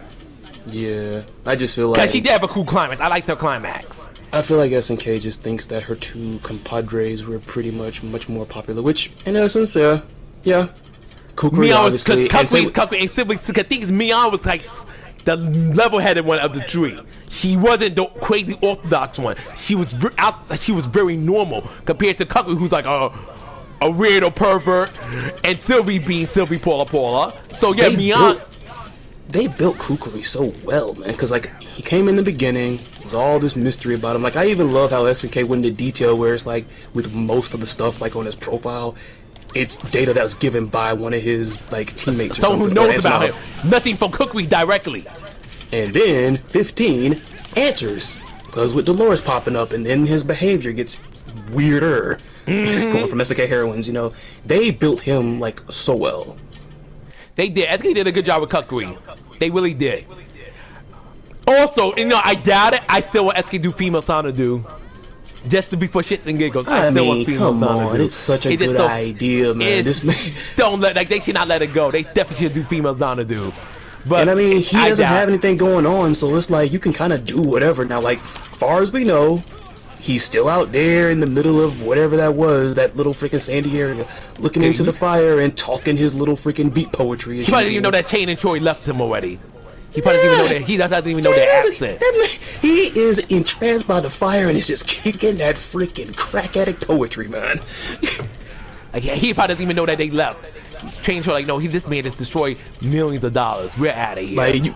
Like you can do so much stuff with him. You can do so much. Like I said, you wanna know how he became freaking females and then he drank some funky potion that he put together and now he became a victim of his own creation. Boom. Because everybody thinks that character's on drugs anyways. Like something, all this stuff about fluctuation, cosmic aspirations and realms or whatever, something is up with that guy. Just saying. I still remember his silly conversation with Mature, like, what the fuck? I know she's looking like, what the fuck are you talking about? That dude was so out there, he almost freaking made Gongil show some personality in their freaking intro. That's how you stole my trainees. Ooh, there's vibrations coming from the outer reaches of somebody's turkey leg they're munching on then. Gongil like, the fuck? Oh, shoot. And also, even though I give him a bunch of mess or whatever, I will say this, and I'm not sure if I've told you, that scene of him and Kim's ending in 15, where he actually comes up and kind of checks him and he checks him and Luong. That was funny. That was funny, but because it was like, I would have kind of got to hit that Luong don't really fuck with him like that. I kind of wonder. I got like, nigga, you that stupid? Like, you don't see that your girl don't like you like that? She don't like you. She more into your storyline. You remember that storyline that Siren pitched where freaking Mei Li returns, but it's a grown Mei Li, and like that's freaking Gongil's new side piece. I'm like, what is wrong with this freaking old man? I remember that story. Like, no, that's so cringe. I'm like, what is up with this old man? Like, that's so cringe. Did Luong break him down that bad? Jeez. Well, I'm hoping for not Gangel comes a damn cuck. He found out she betrayed me for this freaking skinny, freaking pretty boy looking butler man. It's one of Geese man. No. You can leave me for one of the Goose man. Honestly, I view Gangel as Luong's cuck. I really do. It's funnier to me that way. I mean, you're not wrong. You're not wrong. Like, she came in. And it was like, oh, I'm a secret agent. I was like literally trying to use you for your money, and I was sneaking out of the house at night and everything. Sorry, I wasn't sneaking out sleeping around. I was sneaking out doing very underhanded things, you know. Blue Mary like the old man. I know Blue Mary was like onto her, like in the story. Blue Mary and Vanessa were onto her. Always. And then it's like because what you could do if you play 15 that's for bullshit, do Vanessa beat up Luong? Vanessa pretty much tell like, bitch, I know you was up to no good. Yeah, didn't she say like, well, hold up, no, I forgot. I'm thinking about You think about 14 when she went to 18? No, the 15. Vanessa pretty much tell I was thinking Luong. I was thinking actually about somebody, and it's so funny. There's an easy joke for this. I think you had sent me like a screenshot, or like you might have posted it where it was Love Heart that called her out saying that she was up to something. Yep. Which is imagine like if Luong pulled like some freaking fourth wall breaking like Doki Doki Literature Club. She was like, oh, yeah, Love Heart was a little too suspicious of me. I just debuted in 14, and she's already thinking I'm plotting something, so I had to break the fourth wall and cause. I told her something. Hey, you want her back? That would be so meta right there. That would be so meta. That would be so meta. That'd be hilarious. Imagine Lou has a win call that keep snooping around and get rid of you like I got rid of that Sky Pirate. That'd be some fucked up shit. Then I had to get rid of like her friend, the little freaking loud girl about the meat buns, because I don't know, maybe she might talk too much. Then somebody gonna be like, how you explain Nakaruru? I'm like, she SK protected her. SK protected her. I couldn't touch her if I wanted to. Like that one, I'm gonna give you. I'm gonna keep a buck with you. SK protecting her. She gonna be like, oh, nobody played the Samurai Showdown team, so no one's gonna notice.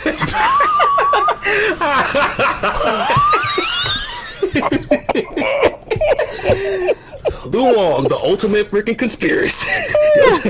Like, no one care about that team. That team will not be back in the next game. I promise you. Love you, darling, but they. Yeah, they fucked us so bad.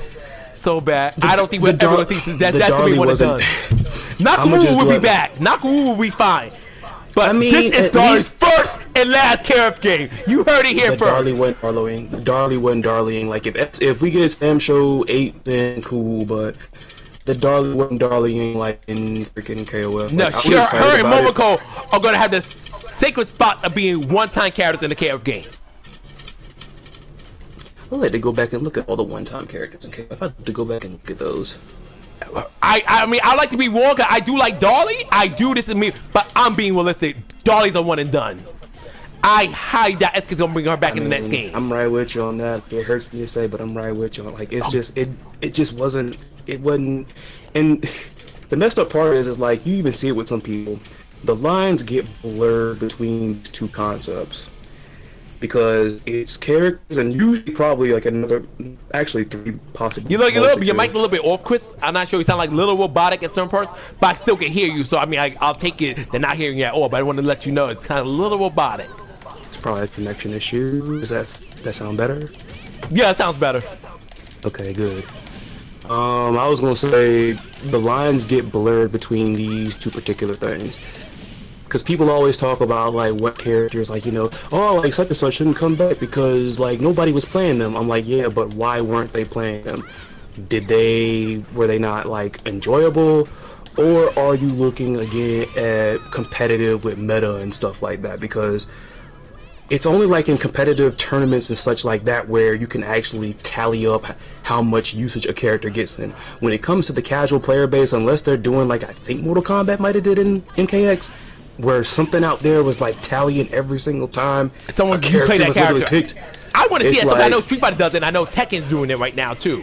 Yeah, but it's like people lose the context there when it's also, oh, nobody would play such and such or whatnot. It's like, but yeah. Also another thing, I'm gonna add another factor too. If a character is bad, people are not gonna play that character. Naturally, like that character struggles. Like right now, I would say this for example, Safina was pretty well played, especially in tournaments in Tekken 7, but she is so bad at Tekken 8. She is so bad. I mean that from the bottom of my heart. She is so bad. Hardly anyone plays her. Only people who are loyalists still play Safina. But even loyalists like, I hate the fact that she's so bad. I have to work so hard with her now. Yeah. So that's another thing that plays the fact that if your character is low tier, people are not going to play that character no matter how cool, how fun they look. If they're low tier, who will fuck want to play one character who's hard to win with?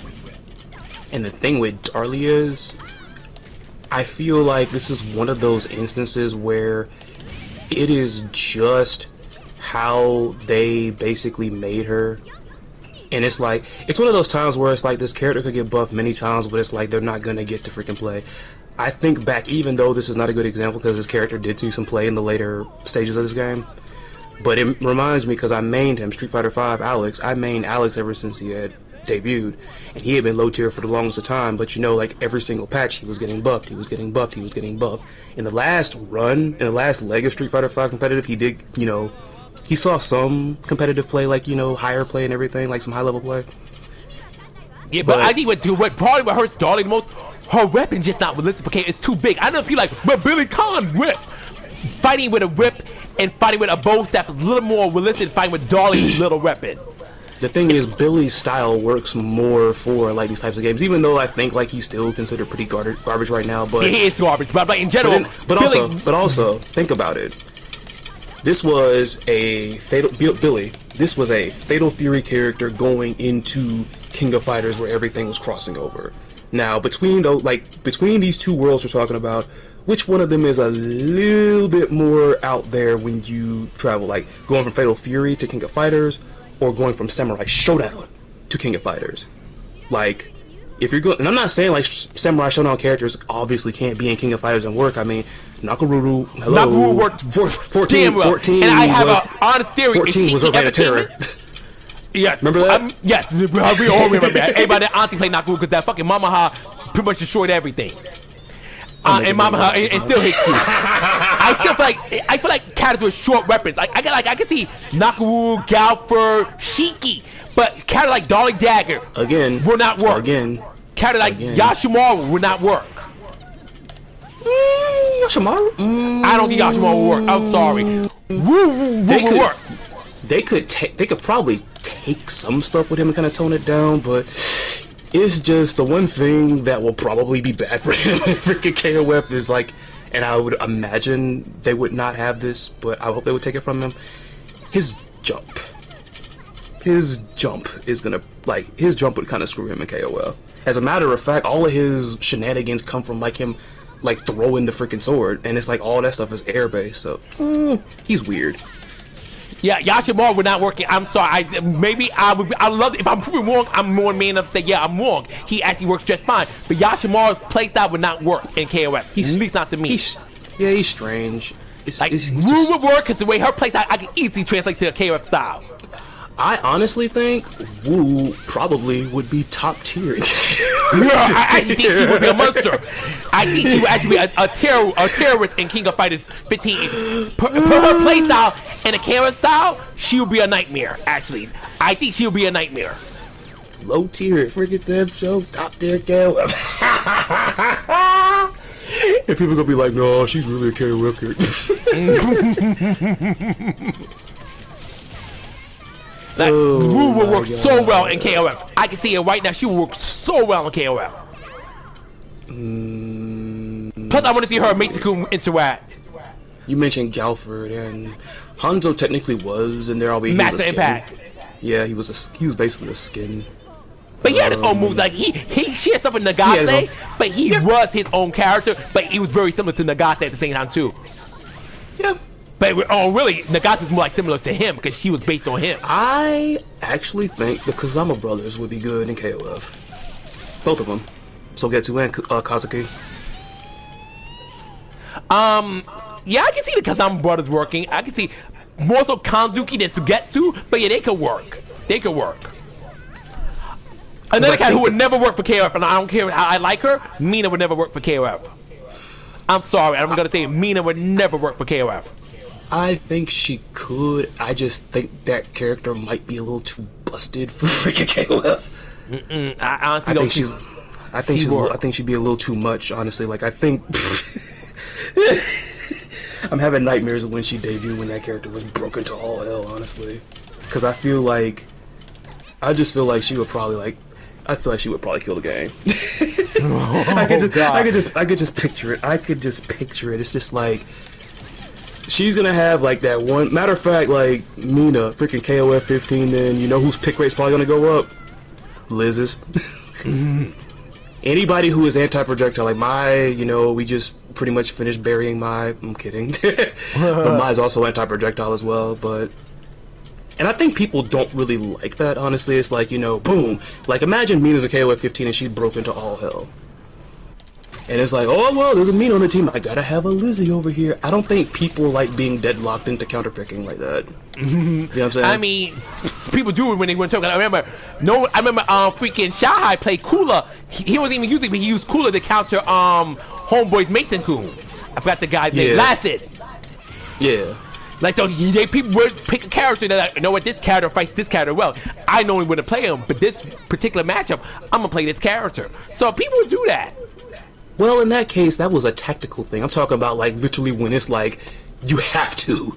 You see, and I'm not even just talking about, you know, just counterpicking in general. It's like, this character, like I say, in our KOF-15, this imagination, Mina is in there, and she is a problem, honestly. I wanted a joke, but I couldn't get one. But it's like, she is broken, and it's like, literally, you are deadlocked into it. Like, if you want to win, you have to pick these one of two freaking anti-projectile characters because she is going to steamroll you.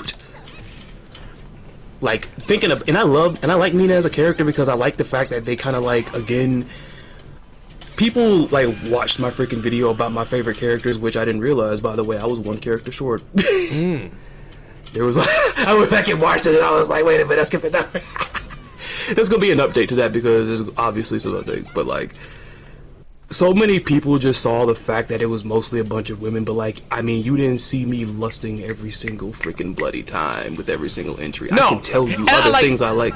Because the thing with Mina is, I like the fact, you look at her, you got people thinking like, you know, okay, she's bright colored and everything and all this. You got people like, oh, look at the cute little Chapel, and then like, oh, she's hot and all this. Well, oh, what you know. Probably the most depressing character in Samurai Showdown history. I like, because it reminds me, like, you know songs that, like, you know, they sound very cheerful and all that, but, like, when you listen to the lyrics, it's actually something very sinister or dark or depressing. Like, that's, literally, Mina is that. Like, I use the freaking, like, she might like that song Paramore. That's what you get when you let your heart win. The song, you hear it, until you pay attention to the lyrics, the song sounds fun. When you start to pay attention to the lyrics, like, oh. Yeah, like, maybe I probably should have used that metaphor because I used Higurashi When They Cry anime because I just love that anime so much. I use that as a metaphor for what she's like, but that probably would have stuck a little bit more. It's like, think about that little cheery song that you like and you think, oh, it's positive. It's like, nope, lyrically this mess is depressing and pretty haunting. That is what I liked about me. I like deceptive stuff. And like the fact that Champo is, she's literally walking aside with her people's murderer. Yeah. Champo is actually a terrifying demon. Yeah. When They Cry was the crazy. I saw clips of that on YouTube. Very crazy anime. Those girls were. I don't know if you watched. I don't know if you watched Creep. My bad. Go ahead. My bad. No, go ahead. I was gonna say, like, I don't know if you saw like Creepy's video when he was talking about dark anime. You saw like he had me narrate the entry about Higurashi When They Cry. So yeah, those girls are creepy. I just love how that mess was structured. That and Blood Corpse Party are like, ugh. Corpse Party literally is kind of like one of those, what do they call them, like grindhouse films or whatever. That was like anime grindhouse. Yeah, another gory anime is another. If you ever Up and Lie is good too. I love Another. Another is so gory, like, oh my god. I love Another, which is crazy because you know what? I told Creepy, like, one of the first videos I watched from him was literally him and, like, it was, I guess no friend of his going back and forth about Another because Creepy doesn't like it. He was like, even, like, you know, Creepy was like, it sucks. I was still laughing because I was entertained and, you know, they were making good points left and right, you know. But yeah, Another was actually cool. Another was hard to watch at some parts. Some parts were just hard, especially when that girl who died with the umbrella lady in the elevator. Ah, yeah. that was hard. I'm like, oh, I'm like, I'm no pussy, but that made me squeamish. I just remember like, what the fuck? And I had to catch myself too, because like this was like, because me, it's still kind of a thing if I'm not like busy with anything else or whatnot, but I only watch like horror anime or horror movies like when it's night out or whatever. And I was watching Another, like, I think I was really getting into it, and I was still, like, up watching it when I probably should have been in bed because I knew I had classes the next day.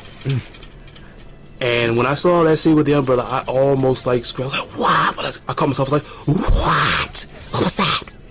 I caught myself. Like, that was a fucked up scene, just like nothing like that. You mentioned Elfin Lied. You know what I really love about Elfin Lied, and it's going to probably sound a little bit corny? That opening theme is honestly probably my favorite one in anime of all time. I legit love that song, which is funny because it's in Latin, Well, I listen to Korean music. I don't always understand it, but I like the way it sounds. So I think music's one of those things you don't gotta understand. I think your heart and your ears kind of get to music first. Yes, if you understand the lyrics, great. But I think it doesn't have to always understand what the song is saying for it to resonate with you. That's how music works. Like, music's just so universal like that. Yeah. Me, I mean, I was like, especially a couple of songs, and like, you know, if I really like it, I will look up the lyrics or whatnot. It's just kind of like, I remember like when I was just one day just thinking about the song, the opening, which is called I think Ilium, or Lilium, because I always get that wrong. It's like I went from like just listening to it, and I saw like there were several different like covers of it. There's this one girl who's an opera singer who did a cover of it, but then there's also a choir that I think was from Russia that also like it was like a, I think it was a men's choir, maybe a mixed choir.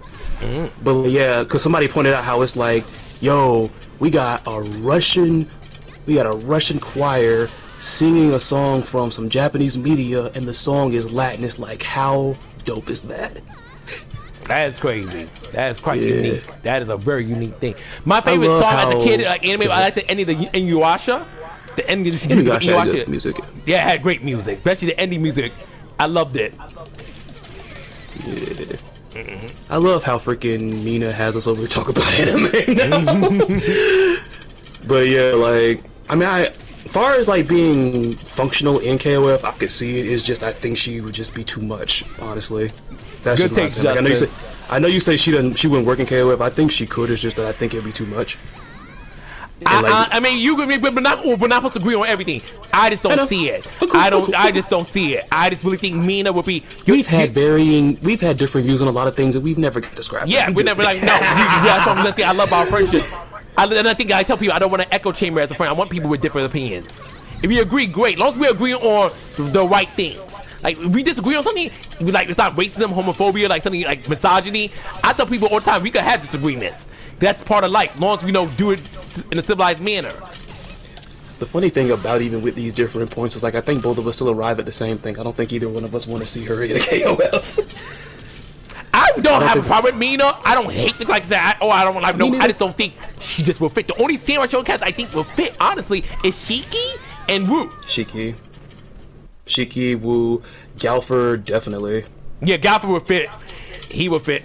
Who else? We said the Kanzuki brothers. I think they would be fine. More so Kanzuki than Sugetsu, but they would fit. The Kazama, I can't say Kanzuki. Kazama.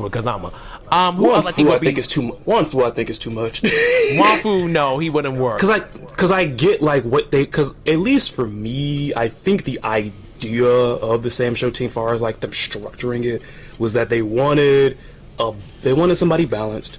They wanted somebody agile. Speaking of which, there she is, right there. And then they wanted somebody who represents power.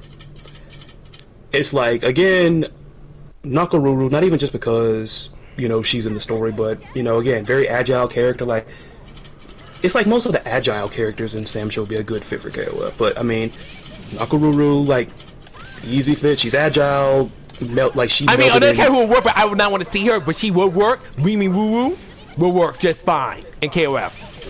Yeah, she would. She'll work just fine. That's an easy one. Matter of fact, why not? Like, I mean, I know there's not another Ruru that was playable, far as I know, but like, why not have the sisters? Like, just boom.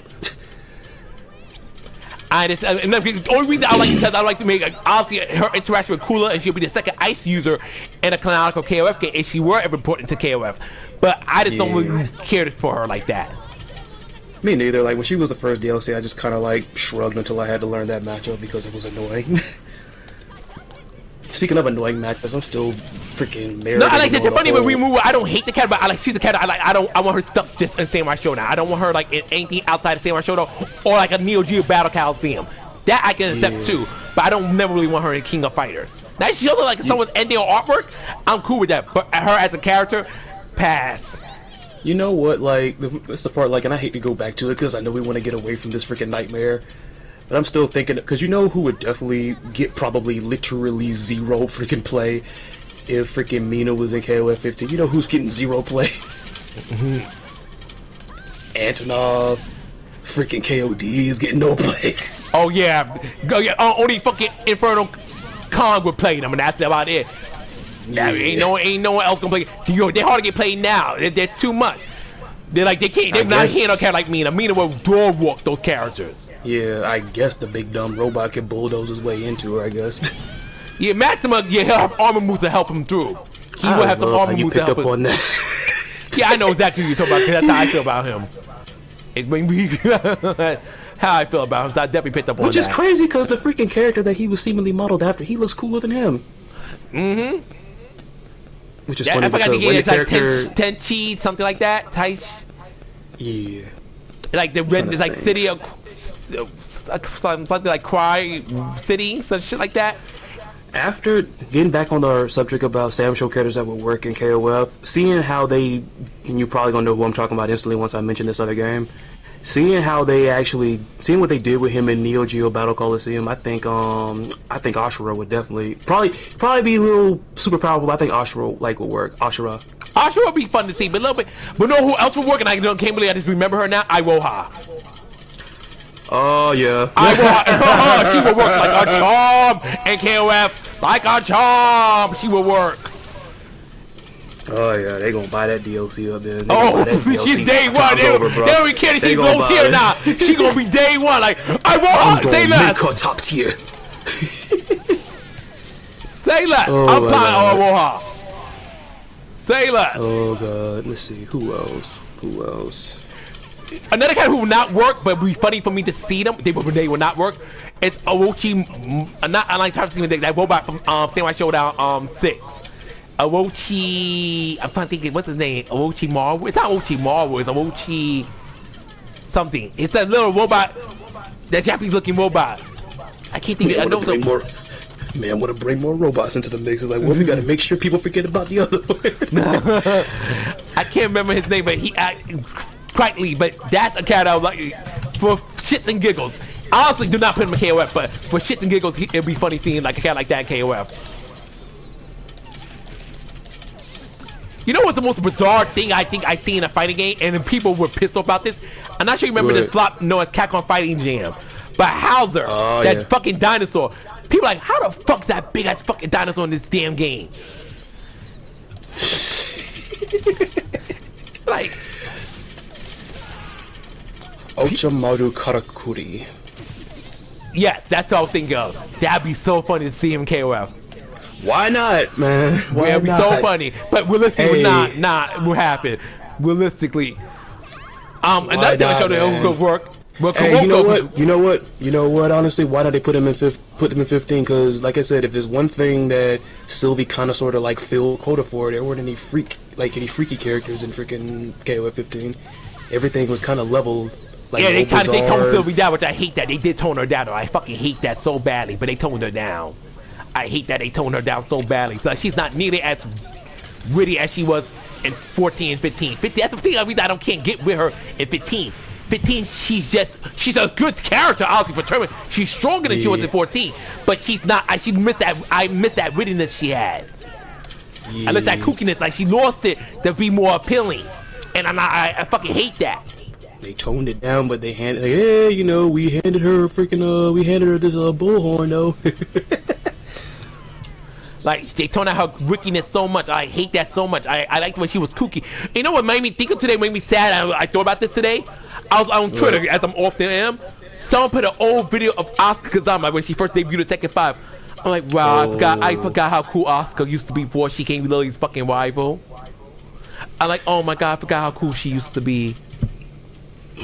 And I just think like, I'm like, oh man, like it made me kind of sad, like not like sad like Asuka crying, but like me like, damn, Asuka used to be a really cool character with personality. You've fallen so far. Like now you're just Lily's accessory. They might as well just literally fit freaking Asuka with a nice little suit or something, and literally just have her bringing freaking tea to Lily at this point. I remember when Asuka used to be a badass. No, she's not a doormat. She has a but the thing is, her story is now her rivalry with Lily. Like she did Asuka when Asuka was first introduced before Tekken 5 Dark Resurrection. Asuka was introduced as Jun's replacement, but also as a tomboyish, more brash and cocky. And Asuka felt like she was gonna be a big player, but when Dark Resurrection came around, Lily was introduced, And at the time, Lily wasn't dealing with Asuka. But when the story for Tekken 6, they make those two a rivalry. That Asuka defeated Lily, and ever since Lily's been obsessed with getting her lick back on Asuka. And that really fucked up Asuka badly. What would you think if they put a Tekken team in KOFXIV? They put the live team in there first.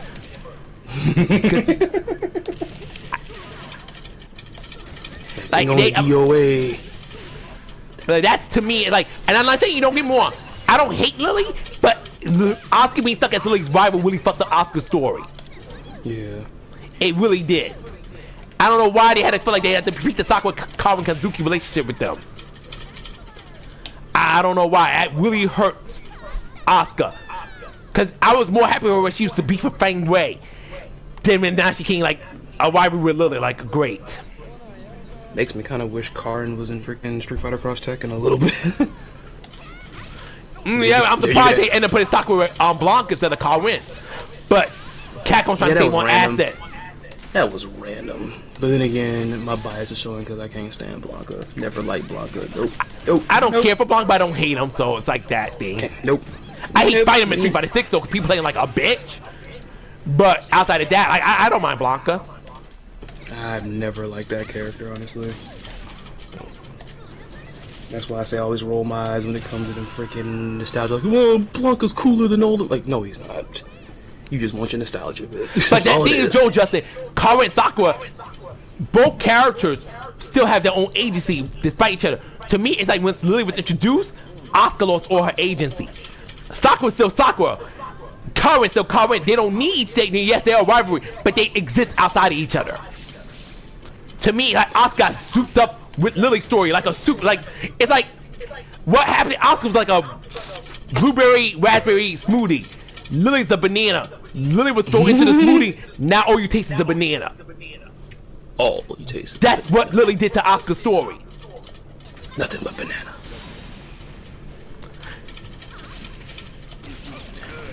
I honestly see freaking coming back over Laura, her little brother Sean. Yeah, I mean, I want Laura to come back too. I definitely do want Laura to come back.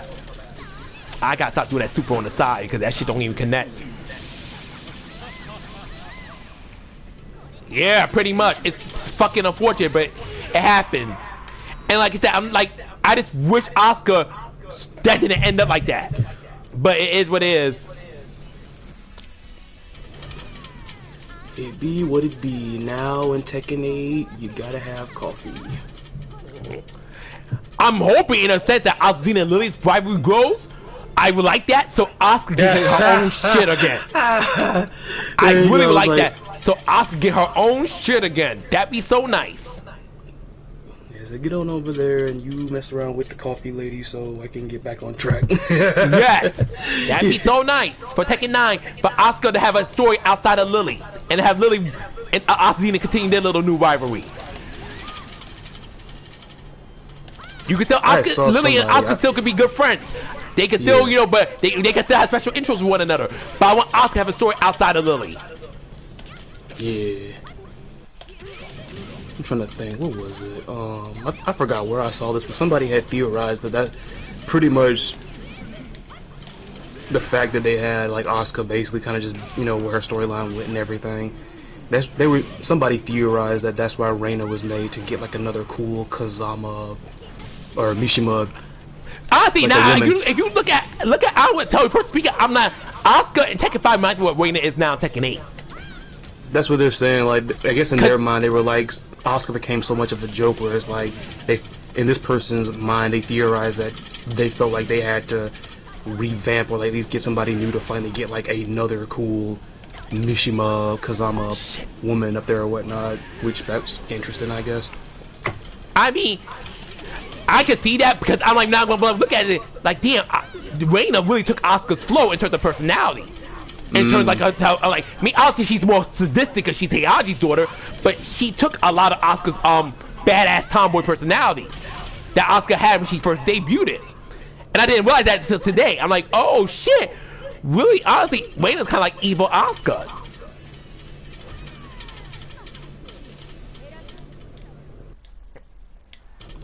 And she's been getting a lot of play, hasn't she? Yes, Reina is, oh my god, and she's also top tier and so fucking hard to fight. Reina like, gets on my, Reina makes me her. mad. Reina gets on my nerves. I hate having to fight fucking Reina. She is so hard. Her, a laggy lore play, but when it's lore, not annoying. Dragunov, Devil Jin, Lily sometimes, and I meant to Obzino. watch a video ranting about, like, I think it was a Fang player or something Yes. that did something. I meant Like to Fang is watch a piece that. of shit. And you know, and this motherfucker, he he do? being a Key cocky. charge? No, not key charge. No, wait, I watched you see how he did. But he pissed me off how he's playing like an asshole. And when I finally catch up to his playstyle, he wants to rage quit. Oh, not that mess. Like, how dare you play fucking Fang and you want to rage quit? Okay, stare with folks like once you start really figuring them out, boom, hit the switch. With a Oh, passion, God. like, nigga. Shit got on my nerves so bad. I just laugh whenever like I get rage quit on that. I mean, when people rage quit me, it's funny, but most times, like, it's not that serious. It's not that serious. But that shit, I was annoyed. Like, how dare you rage quit when you're the one playing like a dickhead? But it is what it is. They lucky the rage quit hunter's not making like videos anymore. I remember like, wait, this is back when I was. Oh, Damon will be on college those videos every other day. If they did make Oh, those yeah. videos, he'll be there every other day. I'm like, because I know freaking. I'll never forget this mess because this mess was so inspirational. Because in the beginning when Dragon Ball FighterZ came out, apparently there was no penalty being given to rage quitters. And Lythero, who I actually met at a convention, actually real cool guy. He made a video because it was everything about them was hilarious. They got like Frieza like in a police freaking outfit. But like the funniest part of that mess was I think he got somebody with the freaking super that Android 16 has. the Like he does, Kazumi like, the heel blasters. turn. Wait, what Kazumi heel turn? Oh, you talking about Kazumi in the story Tekken 7 where she revealed her true colors? Oh. Tiger Lady. No, okay. I'm like, wait, the Kazumi. I'm like, what? So I no thing I can think of that. But continue, Chris. That was so funny. There was something so funny about that character to me, even though I know like she's kind of a badass, like Kazumi, the tigers and everything. I hated fight Kazumi so bad because people used to spare that tiger. It was so fucking hard. See, And- I always see people got mad at me because it's like when I would see people play her, it's like I always felt like she was kind of like a troll character because that's what it seemed like everybody was doing almost. That's what Not majority everybody. Tekken Kazumi plays did. They can't do that one-up punch move that's so fucking fast, so hard to defend against, lets you know it's coming. And they used to spam her fucking tiger. And like I used to Right. despise Kazumi plays in Tekken. Yeah, but like the thing with Lythero's video was he did like the I think it was like Android 16's level 3 in that game. Like where he does like the blasters and everything. And the whole screen like pretty much like goes white. And he literally cuts in the scene from SpongeBob where Squidward like was trying to like he went into like this looking freezer and he went like back into the past and the future and everything. But then like that one area like where he was in this white room and there was nothing except for a couple of tiles or whatever. He literally takes that scene where Squidward was like again, Android 16's freaking super pretty much made the whole screen go white. Squidward walks in there and he's doing the thing where he's looking around because he doesn't know where he is. And he flips up one of like the little freaking squares that he sees around him. And when he flips it, it's freaking the little text box telling you that somebody just disconnected. Oh god. it is such a really good edit. Like that was inspirational. But yeah, like he was like That's the kind of editing I want to be able to do in the future, but I gotta get better learning that stuff and also with you a better technology than what I have. oh yeah, I know the struggles of that. I'm glad that like even though how like crazy it was working at the hospital that I actually remember like if I want to be doing this right here, I gotta up my hardware. So Like one thing I'm gonna try to see, hopefully it works. I want to see I can use an Elgato for a Chromebook, cause that's probably the only way I'm gonna be able to stream my Xbox Series S eventually. Cause Xbox doesn't have the thing for you to stream on PlayStation like on YouTube like PlayStation does, which is so stupid. weird. It's weird. But like, Thank you, Justin. Yeah, I tried, but I like Victor, but I still end up having more fun with Nina. So I end up still playing more Nina than Victor, but I still do need to play more Victor again. Like I do. I definitely do need to play more Victor. Big, thick. I love this super right here. Simple, but it's cool to me. Yeah. Honestly, another thing, if SK doesn't ever get back Love Heart Moo Moo, which I doubt they will, I like to see them make a character who uses Moo Moo's skill set, because it's a very fun move set. I hope so too. I do miss Katarina. I definitely would like to get Katarina too. I mean, if you want Mui Mui to make a comeback, then you're gonna have to try to like find some way to get Lu Wong to like reverse what she did and.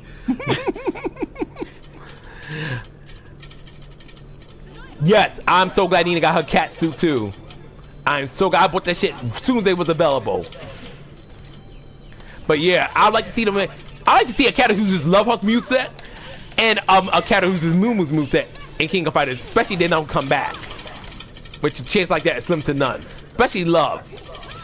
I don't get Love. Moo Moo, I feel like she might come back. I don't know why. I feel like Moo Moo might come back, but I don't think Love Heart. I think Love Heart's gone forever.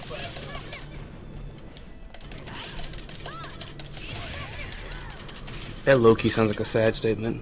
Love Heart is gone forever. And I feel like I don't think SK will ever bring her back.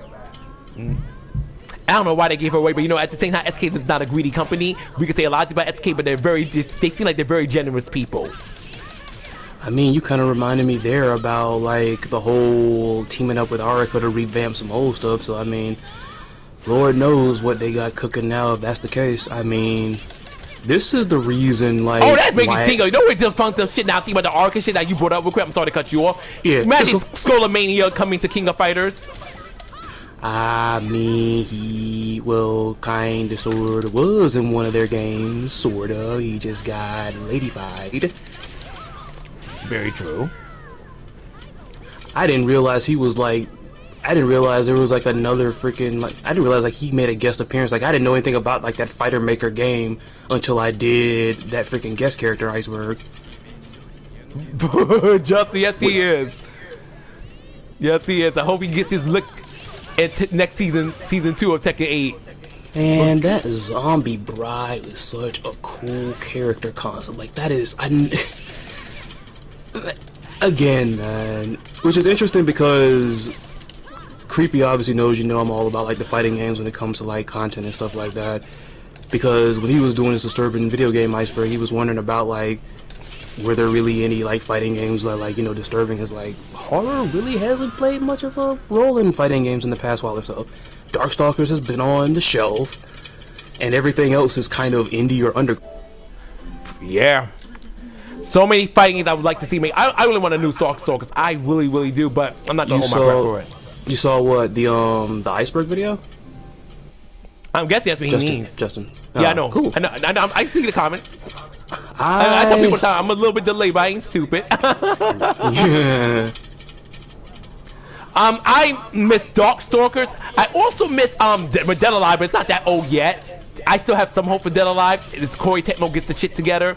What other fighting game that I missed that's kind of no longer being made?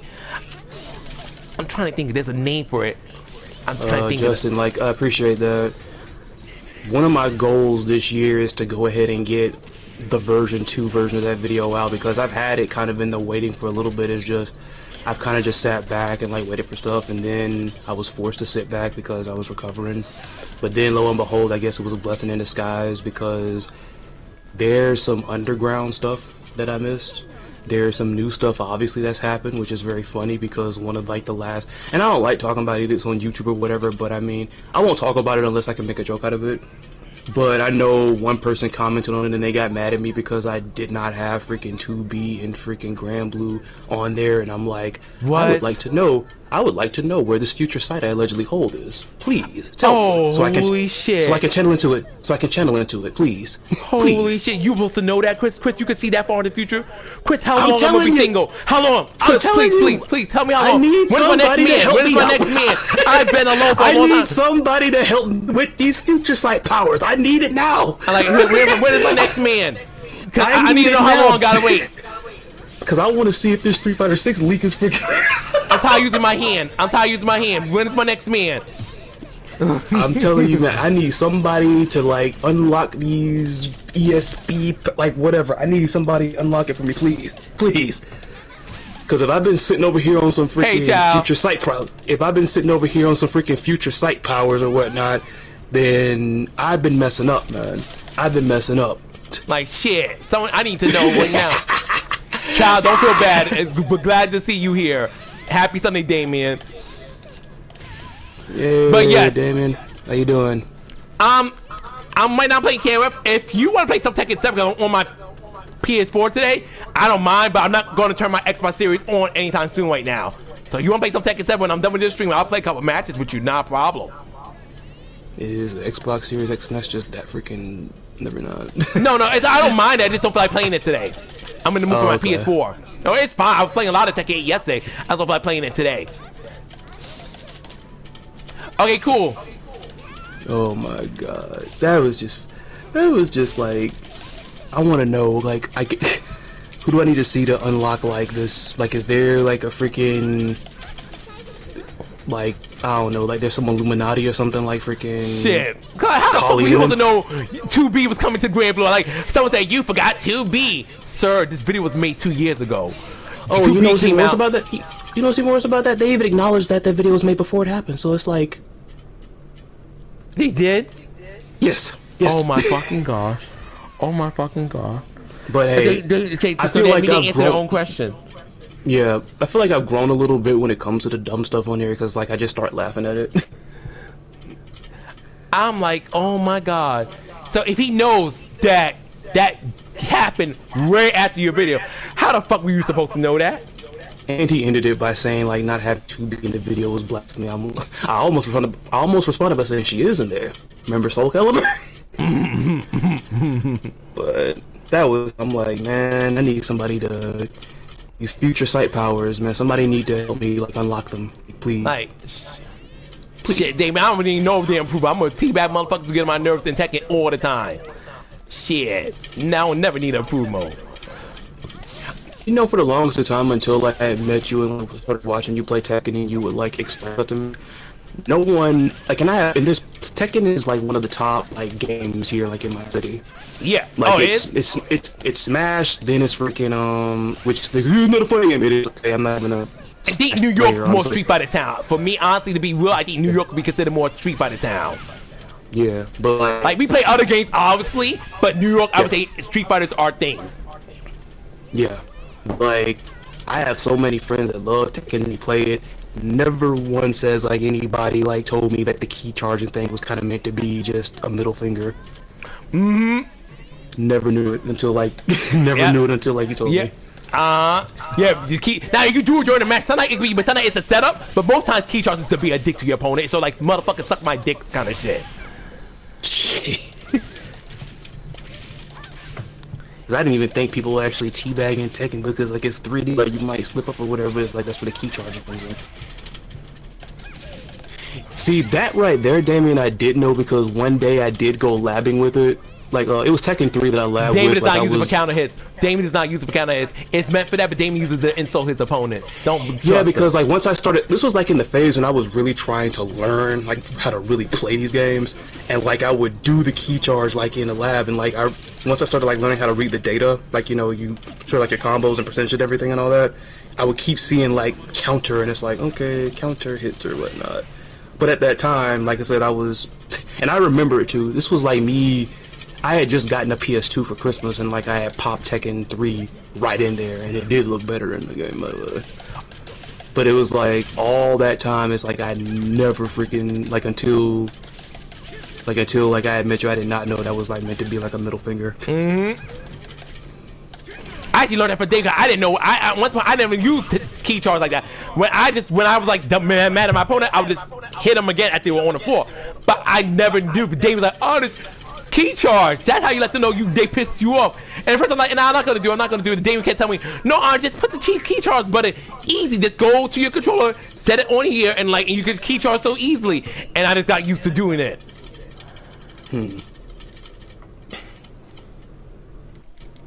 Wow. Like I never even key charged until Damon got me into doing that shit. But I got speaking of Tekken, somebody, I think it was Event Hubs, was reporting saying that, I need to look it up right quick, because I was wondering about that. It said, like, the new Fatal Fury has one of Tekken's best, like, features. I'm like, what? What are we talking about? I'm looking it up right now. The replay thing? I'm gonna look it up. Somebody made a 110 meter long. Sure, Damien. Somebody made a 110 meter long Akira Toriyama tribute, like it's a mural. Oh, that's nice. Well deserved. I heard the move that hits past. I'm like, damn. I'm like, that sucks. And like I said, it's like, because some people be like, you know, cause I forgot who it was I was watching. I forgot, my bad. I forgot who I was watching one day. But it was somebody who said, you know, oh man, right, recipes of him. I'm not really in the anime like that. I like the fighting games, and it's like, you as a fighting game fan, you owe him. Like, what you mean? It's like a lot of fighting game characters took inspiration from like Dragon Ball and other stuff. Yes, the Hadouken, Kami-Kami-Ya. You don't realize that Dragon Ball Z was a blueprint for a lot of things. Yeah, like that, like. He's like, man, I'm in the 3D stuff, man. Like Tekken, it's like, I mean, you don't think they took any influence from that? The Kazamas, they got a little bit of Vegeta in them. Like that's just why, you know, he was so like, just people say like, so just influential. So many, and I mean SNK, all the inspiration they get from like anime, it's like. Oh, not to cut you off, real quick. The other game I was thinking was Soul Calibur. That's how to get that out of my head. Okay, go ahead. That's cool. I pretty much had actually finished. Oh, okay. Perfect timing. Where is that mess? There it is. Fatal Fury City of the Wolves includes one of Tekken's coolest features.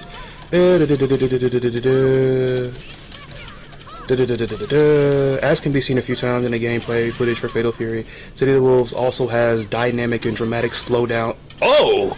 I figured. That's what they were talking about. That.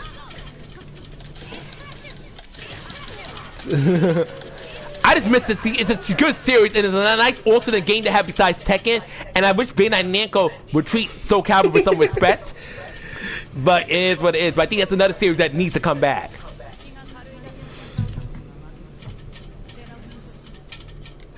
Oh snap! That actually looks really good. See, this is what I'm saying. It feels like they're actually trying here. I don't know why. I mean, you live and learn.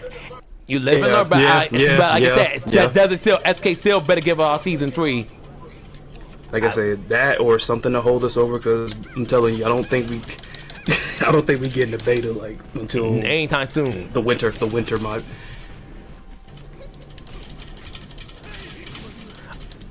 That reminds me of another freaking stupid thing that somebody has said, like, cause me, when they did the whole head-to-head thing with DNF Duel that time with the betas, I just laughed. I thought it was funny. I thought it was funny. I thought it was funny. I was so mad at people like, oh, how can you have more than one beta? Like, it's 2 different games. You telling me that only one company can allowed to have betas one at a time? I didn't know that's how this works. Like what the fuck? I thought it was funny, and I was like, well, time for me to gather up like some drinks and some snacks and you here all weekend. But the funniest thing, and you kind of said it already. Somewhere. Of course he does, Damien. We're both KOFXIV. Yeah, I know. Yeah, I know about Max Impact. Maximum Impact. But like KO like that, like, oh, how can DF Duo have a beta and during KO time? Like, what the fuck? They have to each other. One of the silliest things I heard was like they thought that was a bad move because by doing so, neither game is gonna have 100% of people's attention. I'm like, that was never gonna happen in the first place. And it's people gonna play both, and some people might only be interested in one and or the other. The fuck? Yeah. I literally said, I'm like, the only instance where that makes any sense is with people like me that want to play both games. That's it. You got, and like, think about it. People like me were not like, you know, at the time you were hyped to play both of them, weren't you? Yeah. Okay, so people like us, we don't make up 100% of the base. You got people that, and the funny thing about it was, context is everything. It was the second KOF15 beta. Some of those people probably tried the very first one. Some might have felt it, some might have not. Some might want to try something different, and that's where the DNF Duel came in. But it's just like, they're not gonna have 100. Okay, I'm like, can y'all just stop? just admit that you just The a little FTC upset is that. so dumb sometimes. Like really dumb. Like the level of dumb is unbelievable. It's just like that's not how it works, bro. Like freaking. Like I know sports fans be freaking struggling. Like you got one big game over here and everything. Like, well, they should only host one. I'm like, come on, man. That's not how it works, bro. That's not how it works. Like, No, it's not. And everybody's a monopoly. That's like there could be a McDonald's and Burger King when it's on the same corner. You cannot stop how that works. Damn, almost had it. That was just silly, which is very funny looking back because freaking DNF Duel fell on his ass. Yes, it did. You know, still getting support, but yeah, I think the support came a little bit too late. Credit to trying, but like, I just think it came too late. I think it's like a person who cheated on their spouse so many times. It's like, yes, I'm finally gonna be faithful, but your spouse lost trust in you. Like it's like like you're gonna be you finally gonna start cheating, but your spouse already lost trust in you. So it doesn't really matter at this point. Yeah. It's just so funny, like some of the stuff they complain. Like again, I will always laugh at the fact that you got people saying that Warner Brothers needs to give their Game Award to SNK because freaking Multiverses had went down for a little bit of time. Well, that's not Warner Brothers. That is funny. That is funny. Like that's not Warner Brothers. That's you bitches voted for that. Number one. And number two, hey, you know what? What did I say about it last time? Even though we didn't get it because my audio didn't go through. What did I say? Instead of saying that, you should be wondering why in the world did KOFXIV lose to a beta? Mm-hmm. How? Exactly. Cause see this mess right here with the new Fatal Fury, I could see this. Like, I mean, I said I voted for KOF15 in that one. But I said, as they say, I peep game, man. I even said in the video, I felt like Multiverses was gonna win. I knew it was gonna win. Show up in my Tekken lobby with a huge hat on.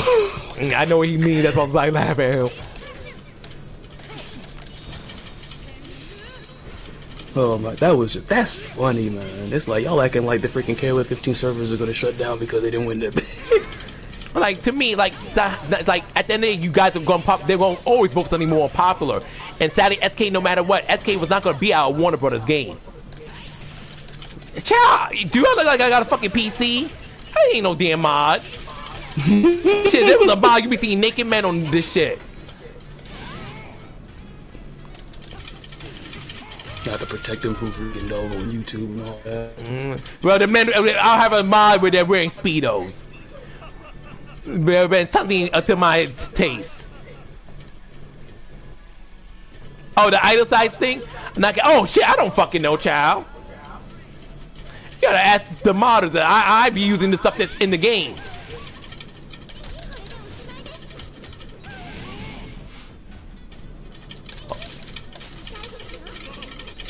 Cause it makes me think of like, what would freaking Fatal Fury be competing with come like next comes like Best Fight? Oh, Street Fighter next season. Not Tekken 8. No. Well, I mean not directly. They'll still be those games still be at the. I'm talking about like for the next Game Awards and whatnot. Because I know Tekken 8 was I think Tekken 8 actually would be there because Street Fighter 6 won the last one. I think Tekken 8 was nominated for like most anticipated. So, dang man. Not that I like dang man. Well, only fight game I'm like kind of really confused what's going on with is that Blazing Strike, but I understand that because that's an indie project. It's taking super long. They'll still probably get nominated, but they might not win because was nominated last year. Pocket Bravery, which I still think is something special. It's just doesn't have like the exposure. It doesn't. I can't wait to play that game. If that game comes to like a modern console, I will play it. They'll be coming. It's just they went on ahead and pushed that freaking PC version out, which shrug. I don't know. But when I played it, it's hella special. It's hella special. Hey, look, you know what disappoints me about that game though? Go ahead. You know what disappoints me though? I'm gonna go right back to it again. I'm gonna keep on doing it. Even Onyxe said he'd do it to y'all. Y'all have this weird. Y'all live in this weird freaking world wherever this mess is going on, where y'all talk about fans are tired of like the 3D, that freaking Street Fighter 6 is putting out, and KOF is putting out. Everybody's doing the same thing, which is not true because you got freaking Onyxe right there. But hey, Neo Tengu. What's up, Neo Tengu? But y'all freaking praise. Oh, you know, y'all keep saying people want vintage 2D arcade look back, and y'all did not show out for freaking Pocket Bravery. No, they did not. Did not. Y'all, and I'm pretty, and like, it's not even a good enough bet or whatever, man. But I'm pretty sure they're not gonna come out for what you call either Blazing Strike, even though I'm gonna be there for it. Nah, they're not. When Blazing Strike finally drops, they go like, "But the game took too long. It's gonna be every excuse in the book." And I know it. I mean, I've been following that bit right there, and I'm still looking forward to. Like, and everybody is not like us. We're patient, but like, come on. Y'all keep on saying people want this freaking vintage mess back, but then like y'all aren't. Like if people really want this mess back, exactly. Like with what you're saying, like with what you just said, talking about people who say, I'm glad to hear that, Neo Tengu. How's the kids? Talk about, oh, you took too long or whatever. It shouldn't matter. Y'all will style back, but much like wrestling fans, sometimes fickle. Like another nerd fight game, I'm gonna talk about real quick. I did not know Yatsugawasu had an update. And like, where the fuck were you bitches at? I discovered that by accident. That right there. He went black, man. I remember the call was really praising Yatagarasu. Little robotics again. What was it? Okay. Be patient. Patient. How am I saying now? Better. Gone. Yeah, the little hiccups. It's okay. But what is it? You were saying we were talking about Yatsugawasu. Who was it? I know that was really putting that game. I saw that, Oswald, I saw that. Juicebox, him. He was really, like, putting over that game hardcore. Yatagarasu. Which has a pretty good soundtrack, by the way. It does. The game is good. It does. And I like it. I'd like to really play it, but it's on Steam, and like, fuck, man. I just don't get, like, these folks. It's like we're in the age where everything is a click away. It's not like it used to be. If y'all don't like the mess that like a lot of these major companies are putting out, why don't y'all gas up some of the indie games, man? They're making some real good stuff out there. You like it, Damien? Thank you. I'm just being myself. I had fun making that video though. But go ahead. Yeah, but any stuff like heat engagers. What are heat engagers? He engages the move that you do to help you like start the fight and take. No, like when you see Nina do like her blonde bomb, or you like see bitches do certain moves. That's what heat engages are. Oh, okay. Oh God, Damien, leave me alone. Gotta be honest. Damn, records are hell for me. Only character I can do record with is Jamie, cause that shit is dead. That's easy. But yeah, they like don't support these indie games. They don't, and then we're like, well, we want more stuff like this. You do? I don't see that behavior doesn't the same show that. If you want to keep up with them and see what they're doing, there's a nice freaking account out there on X. Gonna give it to you, aka Twitter. It's literally just called Indie Fighting Games. They're literally dedicated to promoting indie fighting games.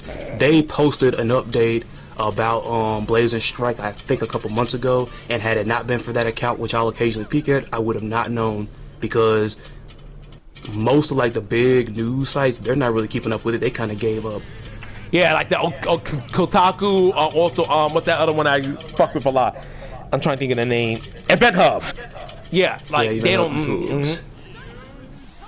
Event Hub's pretty much got like the mess locked down ever since freaking Shoryuken.com went down. Yep. I'm sure Shoryuken.com was a cool place for the most part. Yeah, it was cool at least. And it wasn't, despite the community, it wasn't really toxic either. Oh, child, I cannot sing. I can't like shit. Them E-Hubs fools be on some next level mess. That's why I barely go in the comment section. The food comment section be weird. But they gotta be coked up on something. Yeah. More than something. Coked up on the bucket. It makes no doggone sense, but it's like, it's literally on X, Twitter, whatever the hell, called Indie Fighting Games, and they keep up with it. Just I can check it out if I remember. I just like calling it X. Gonna give it to you now. I lived that from like my favorite TikToker. I thought it was from you know, Mr. X. He just started calling it that once freaking Elon Putz freaking like rebranded it for some dumb reason or whatever. Mm-hmm. Cause I had forgot. Oh, I get it.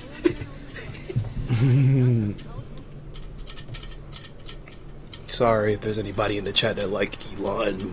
No, but anyway, my chat should not be like Elon. Like that's, I'm be very questionable. You follow my ass, yet you are a big fan of Elon. That's quite an oxymoron. But not fan supporter. I don't like you guys are not fans, you guys are supporters. Okay, I'm almost finished with this stream. Man, Antonov, that big old freaking thing that only tells you what its name is not concerned with your freaking title, okay?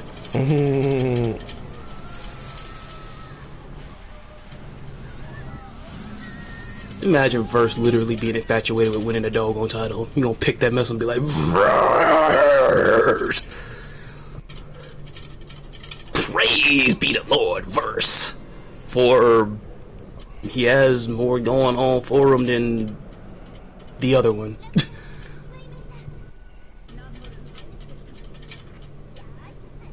And that's so crazy, man, because freaking... Oh, wait a minute, you were playing with that team.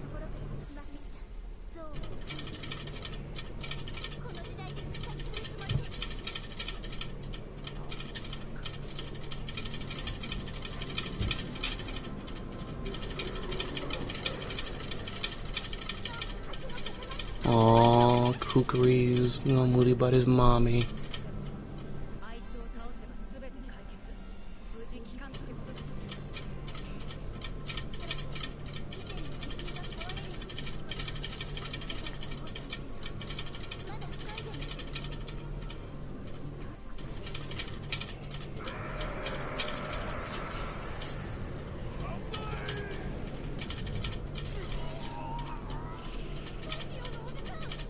Oh, I forgot. It can say more than just its name.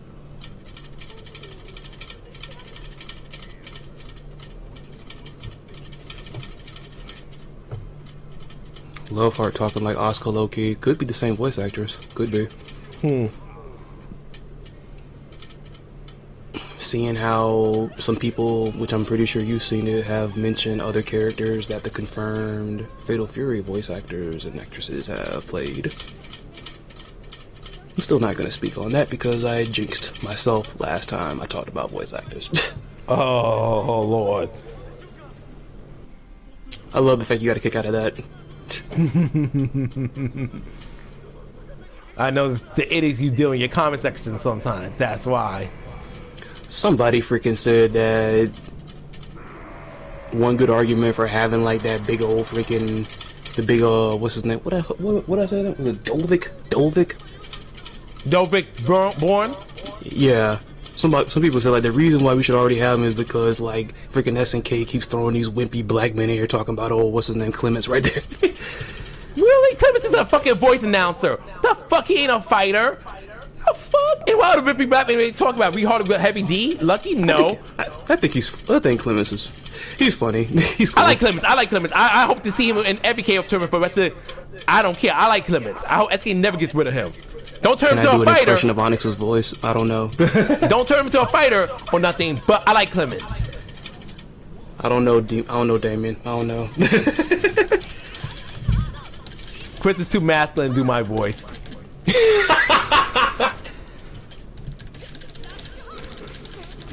Damien, you do a terrible parody of my voice. Please. You forget I was doing that freaking Korikio from freaking Danganronpa, but I'm not gonna do it here. I know you said that mess make him feel uneasy, so I'm not gonna do it.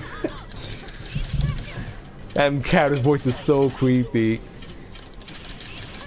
I was kind of surprised by like the little secret he was hiding on his. He was kind of something else, but then again, most of the Danganronpa characters are kind of freakish. But it's not really, technically speaking, it's not true because their memories are all altered. Yeah. Which is sad. Oh yeah.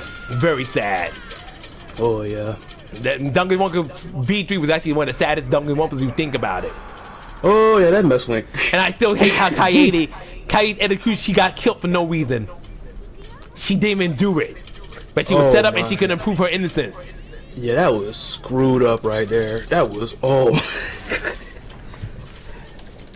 like, and it's so crazy, man, because it's like, would I like another one of those types of games? Yeah, but like, don't you think that whole thing was like it was just the perfect ending, you know what I'm saying? I mean, they never know. But you can't keep, Junko can't keep being the villain. And honestly, I don't think Danganronpa could work nowadays. They would have to make a game similar to it, but not exactly like Danganronpa. At least in my opinion. You remind me of like once I found out about like in the first Danganronpa, like about the one fake Junko or whatever, because ever since then I always kept talking about the real fake Junko. You talking about that girl with the glasses? I think she not Makoro. You talking about the other girl, right? Not like the one in 3, but like the one in 1. Like there was a fake one. There was that's fake Makoro Ikusawa. Yeah. I felt so bad. Joker did her sister dirty. Like literally, she knew that was like her sister was gonna act like that, and she just still killed her. Like Junko, you a real piece of shit. But yeah, then the woman likes to spare, so I hate the fact that I freaking played that mess so late though.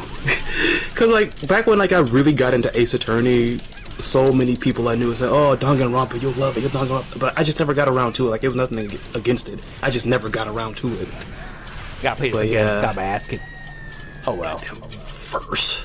It's okay. Kicka. This is not my best team, so verse. I knew it was gonna happen. Verse. So he like, you know, he gonna give you nothing else. Gonna give you verse. They ain't my best team here, so I ain't gonna that's not like disappointed. I got my ass kicked. That theme song is still awesome though. I like his theme song. Oh, I like verse. I like his. I mean, he's okay for this boy. And to me, I didn't hate him at first because I thought he was very, very boring. But now knowing more about the whole verse thing, I've grown a new appreciation for him. Even though Tomoraga has good music, it's just the character just isn't. Tomoraga, bitch. That's all she is. She's just a popular bitch. That's all. She's just a popular bitch. That's it. Oh my god. I don't know if what's his face? I don't know if what's his name? I don't know if Shoryu Games done like a freaking top freaking KOF bosses, but it's almost like spoilers who's gonna be the poor old Tomoraga. Yeah, she unless he counts like fucking Javatma, but even then Javatma gave more than Otamawaga. Yeah. Like, a boss gave more than Otamawaga, sadly. Otamawaga does a nice design, but that's where she starts and finishes.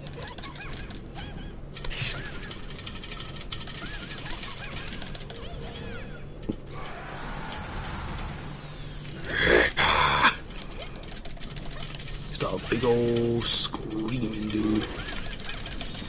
Damn it. Bye, Moo Moo.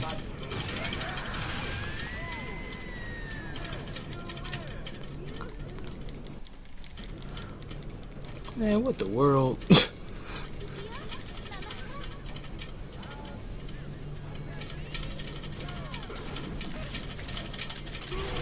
Shit. I prefer how she plays in 15. One thing I do like Aku better in 15 than 14. That's one of the few. I prefer her playstyle in 15 so much. Oh. Bye, Bird. The red-headed Xiao Yu. He loves calling Moo Moo Xiao Yu. So like his ass don't realize how fucking that looks. Imagine if an Asian person would say, "Oh, you think we all look alike?" Like, no, that's not what he means. He's just likes to call Moo Moo Xiao Yu. Stampede of little karate girls going in. like Chow, you don't know how that awkward that. Like you like, I was like, oh, I think I know Damien as a person, but like, ooh, no, that's not what he means by that. I thought the one person over the corner, he like, what you think all Asian people look alike? Like, no, it's not what he meant. He likes to say Moo Moo looks like Xiao Yu because they're both cutesy Chinese girls. They both happen to be Chinese.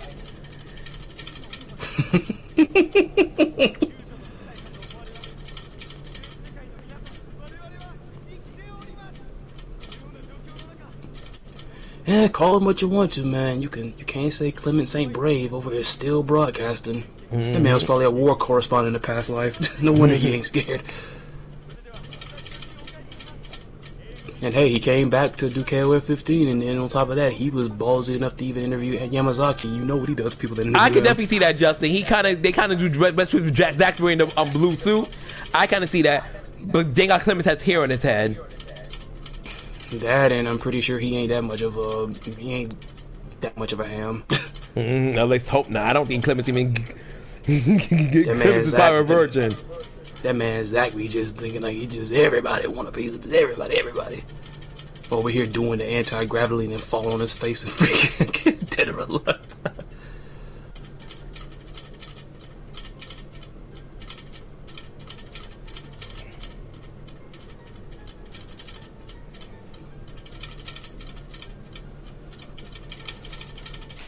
Call me a little bit pedantic, but like people have been saying that freaking Love Heart and I almost literally called their Xiao Yu, doggone it, Damon.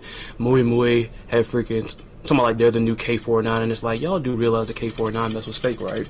I wish they were the new K49. These two right here, like that mess is real. That's real. Call me a little too pedantic or whatever, but nah, fam. This is real. Unfortunately, SK does not own neither character anymore.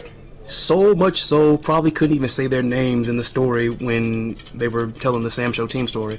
It's her two previous partners, if I remember correctly. Yep.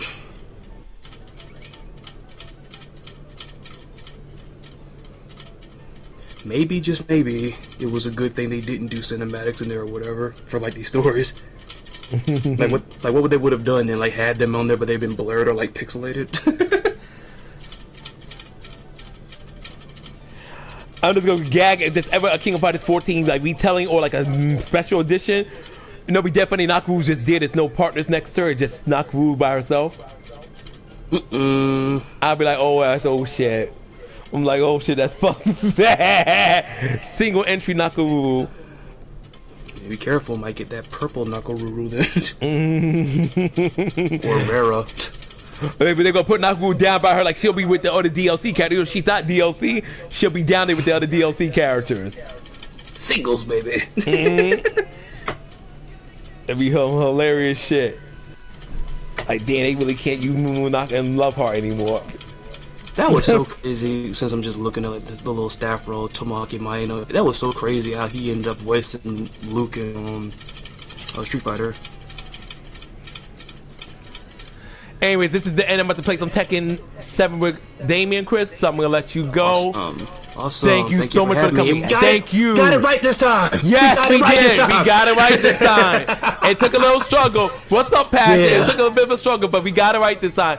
Hey, Anyways, Chris, take care, sexy. Bye, Chris. I love you. Peace out, man. All right. See you. Bye-bye. Thank you for having me. You're welcome.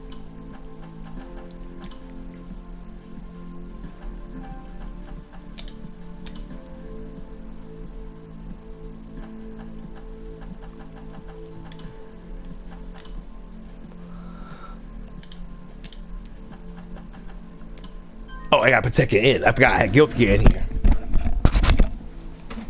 I'm like, what? Protect it. I'm like, no, nigga, you have Guilty Gear. You read down on Guilty Gear.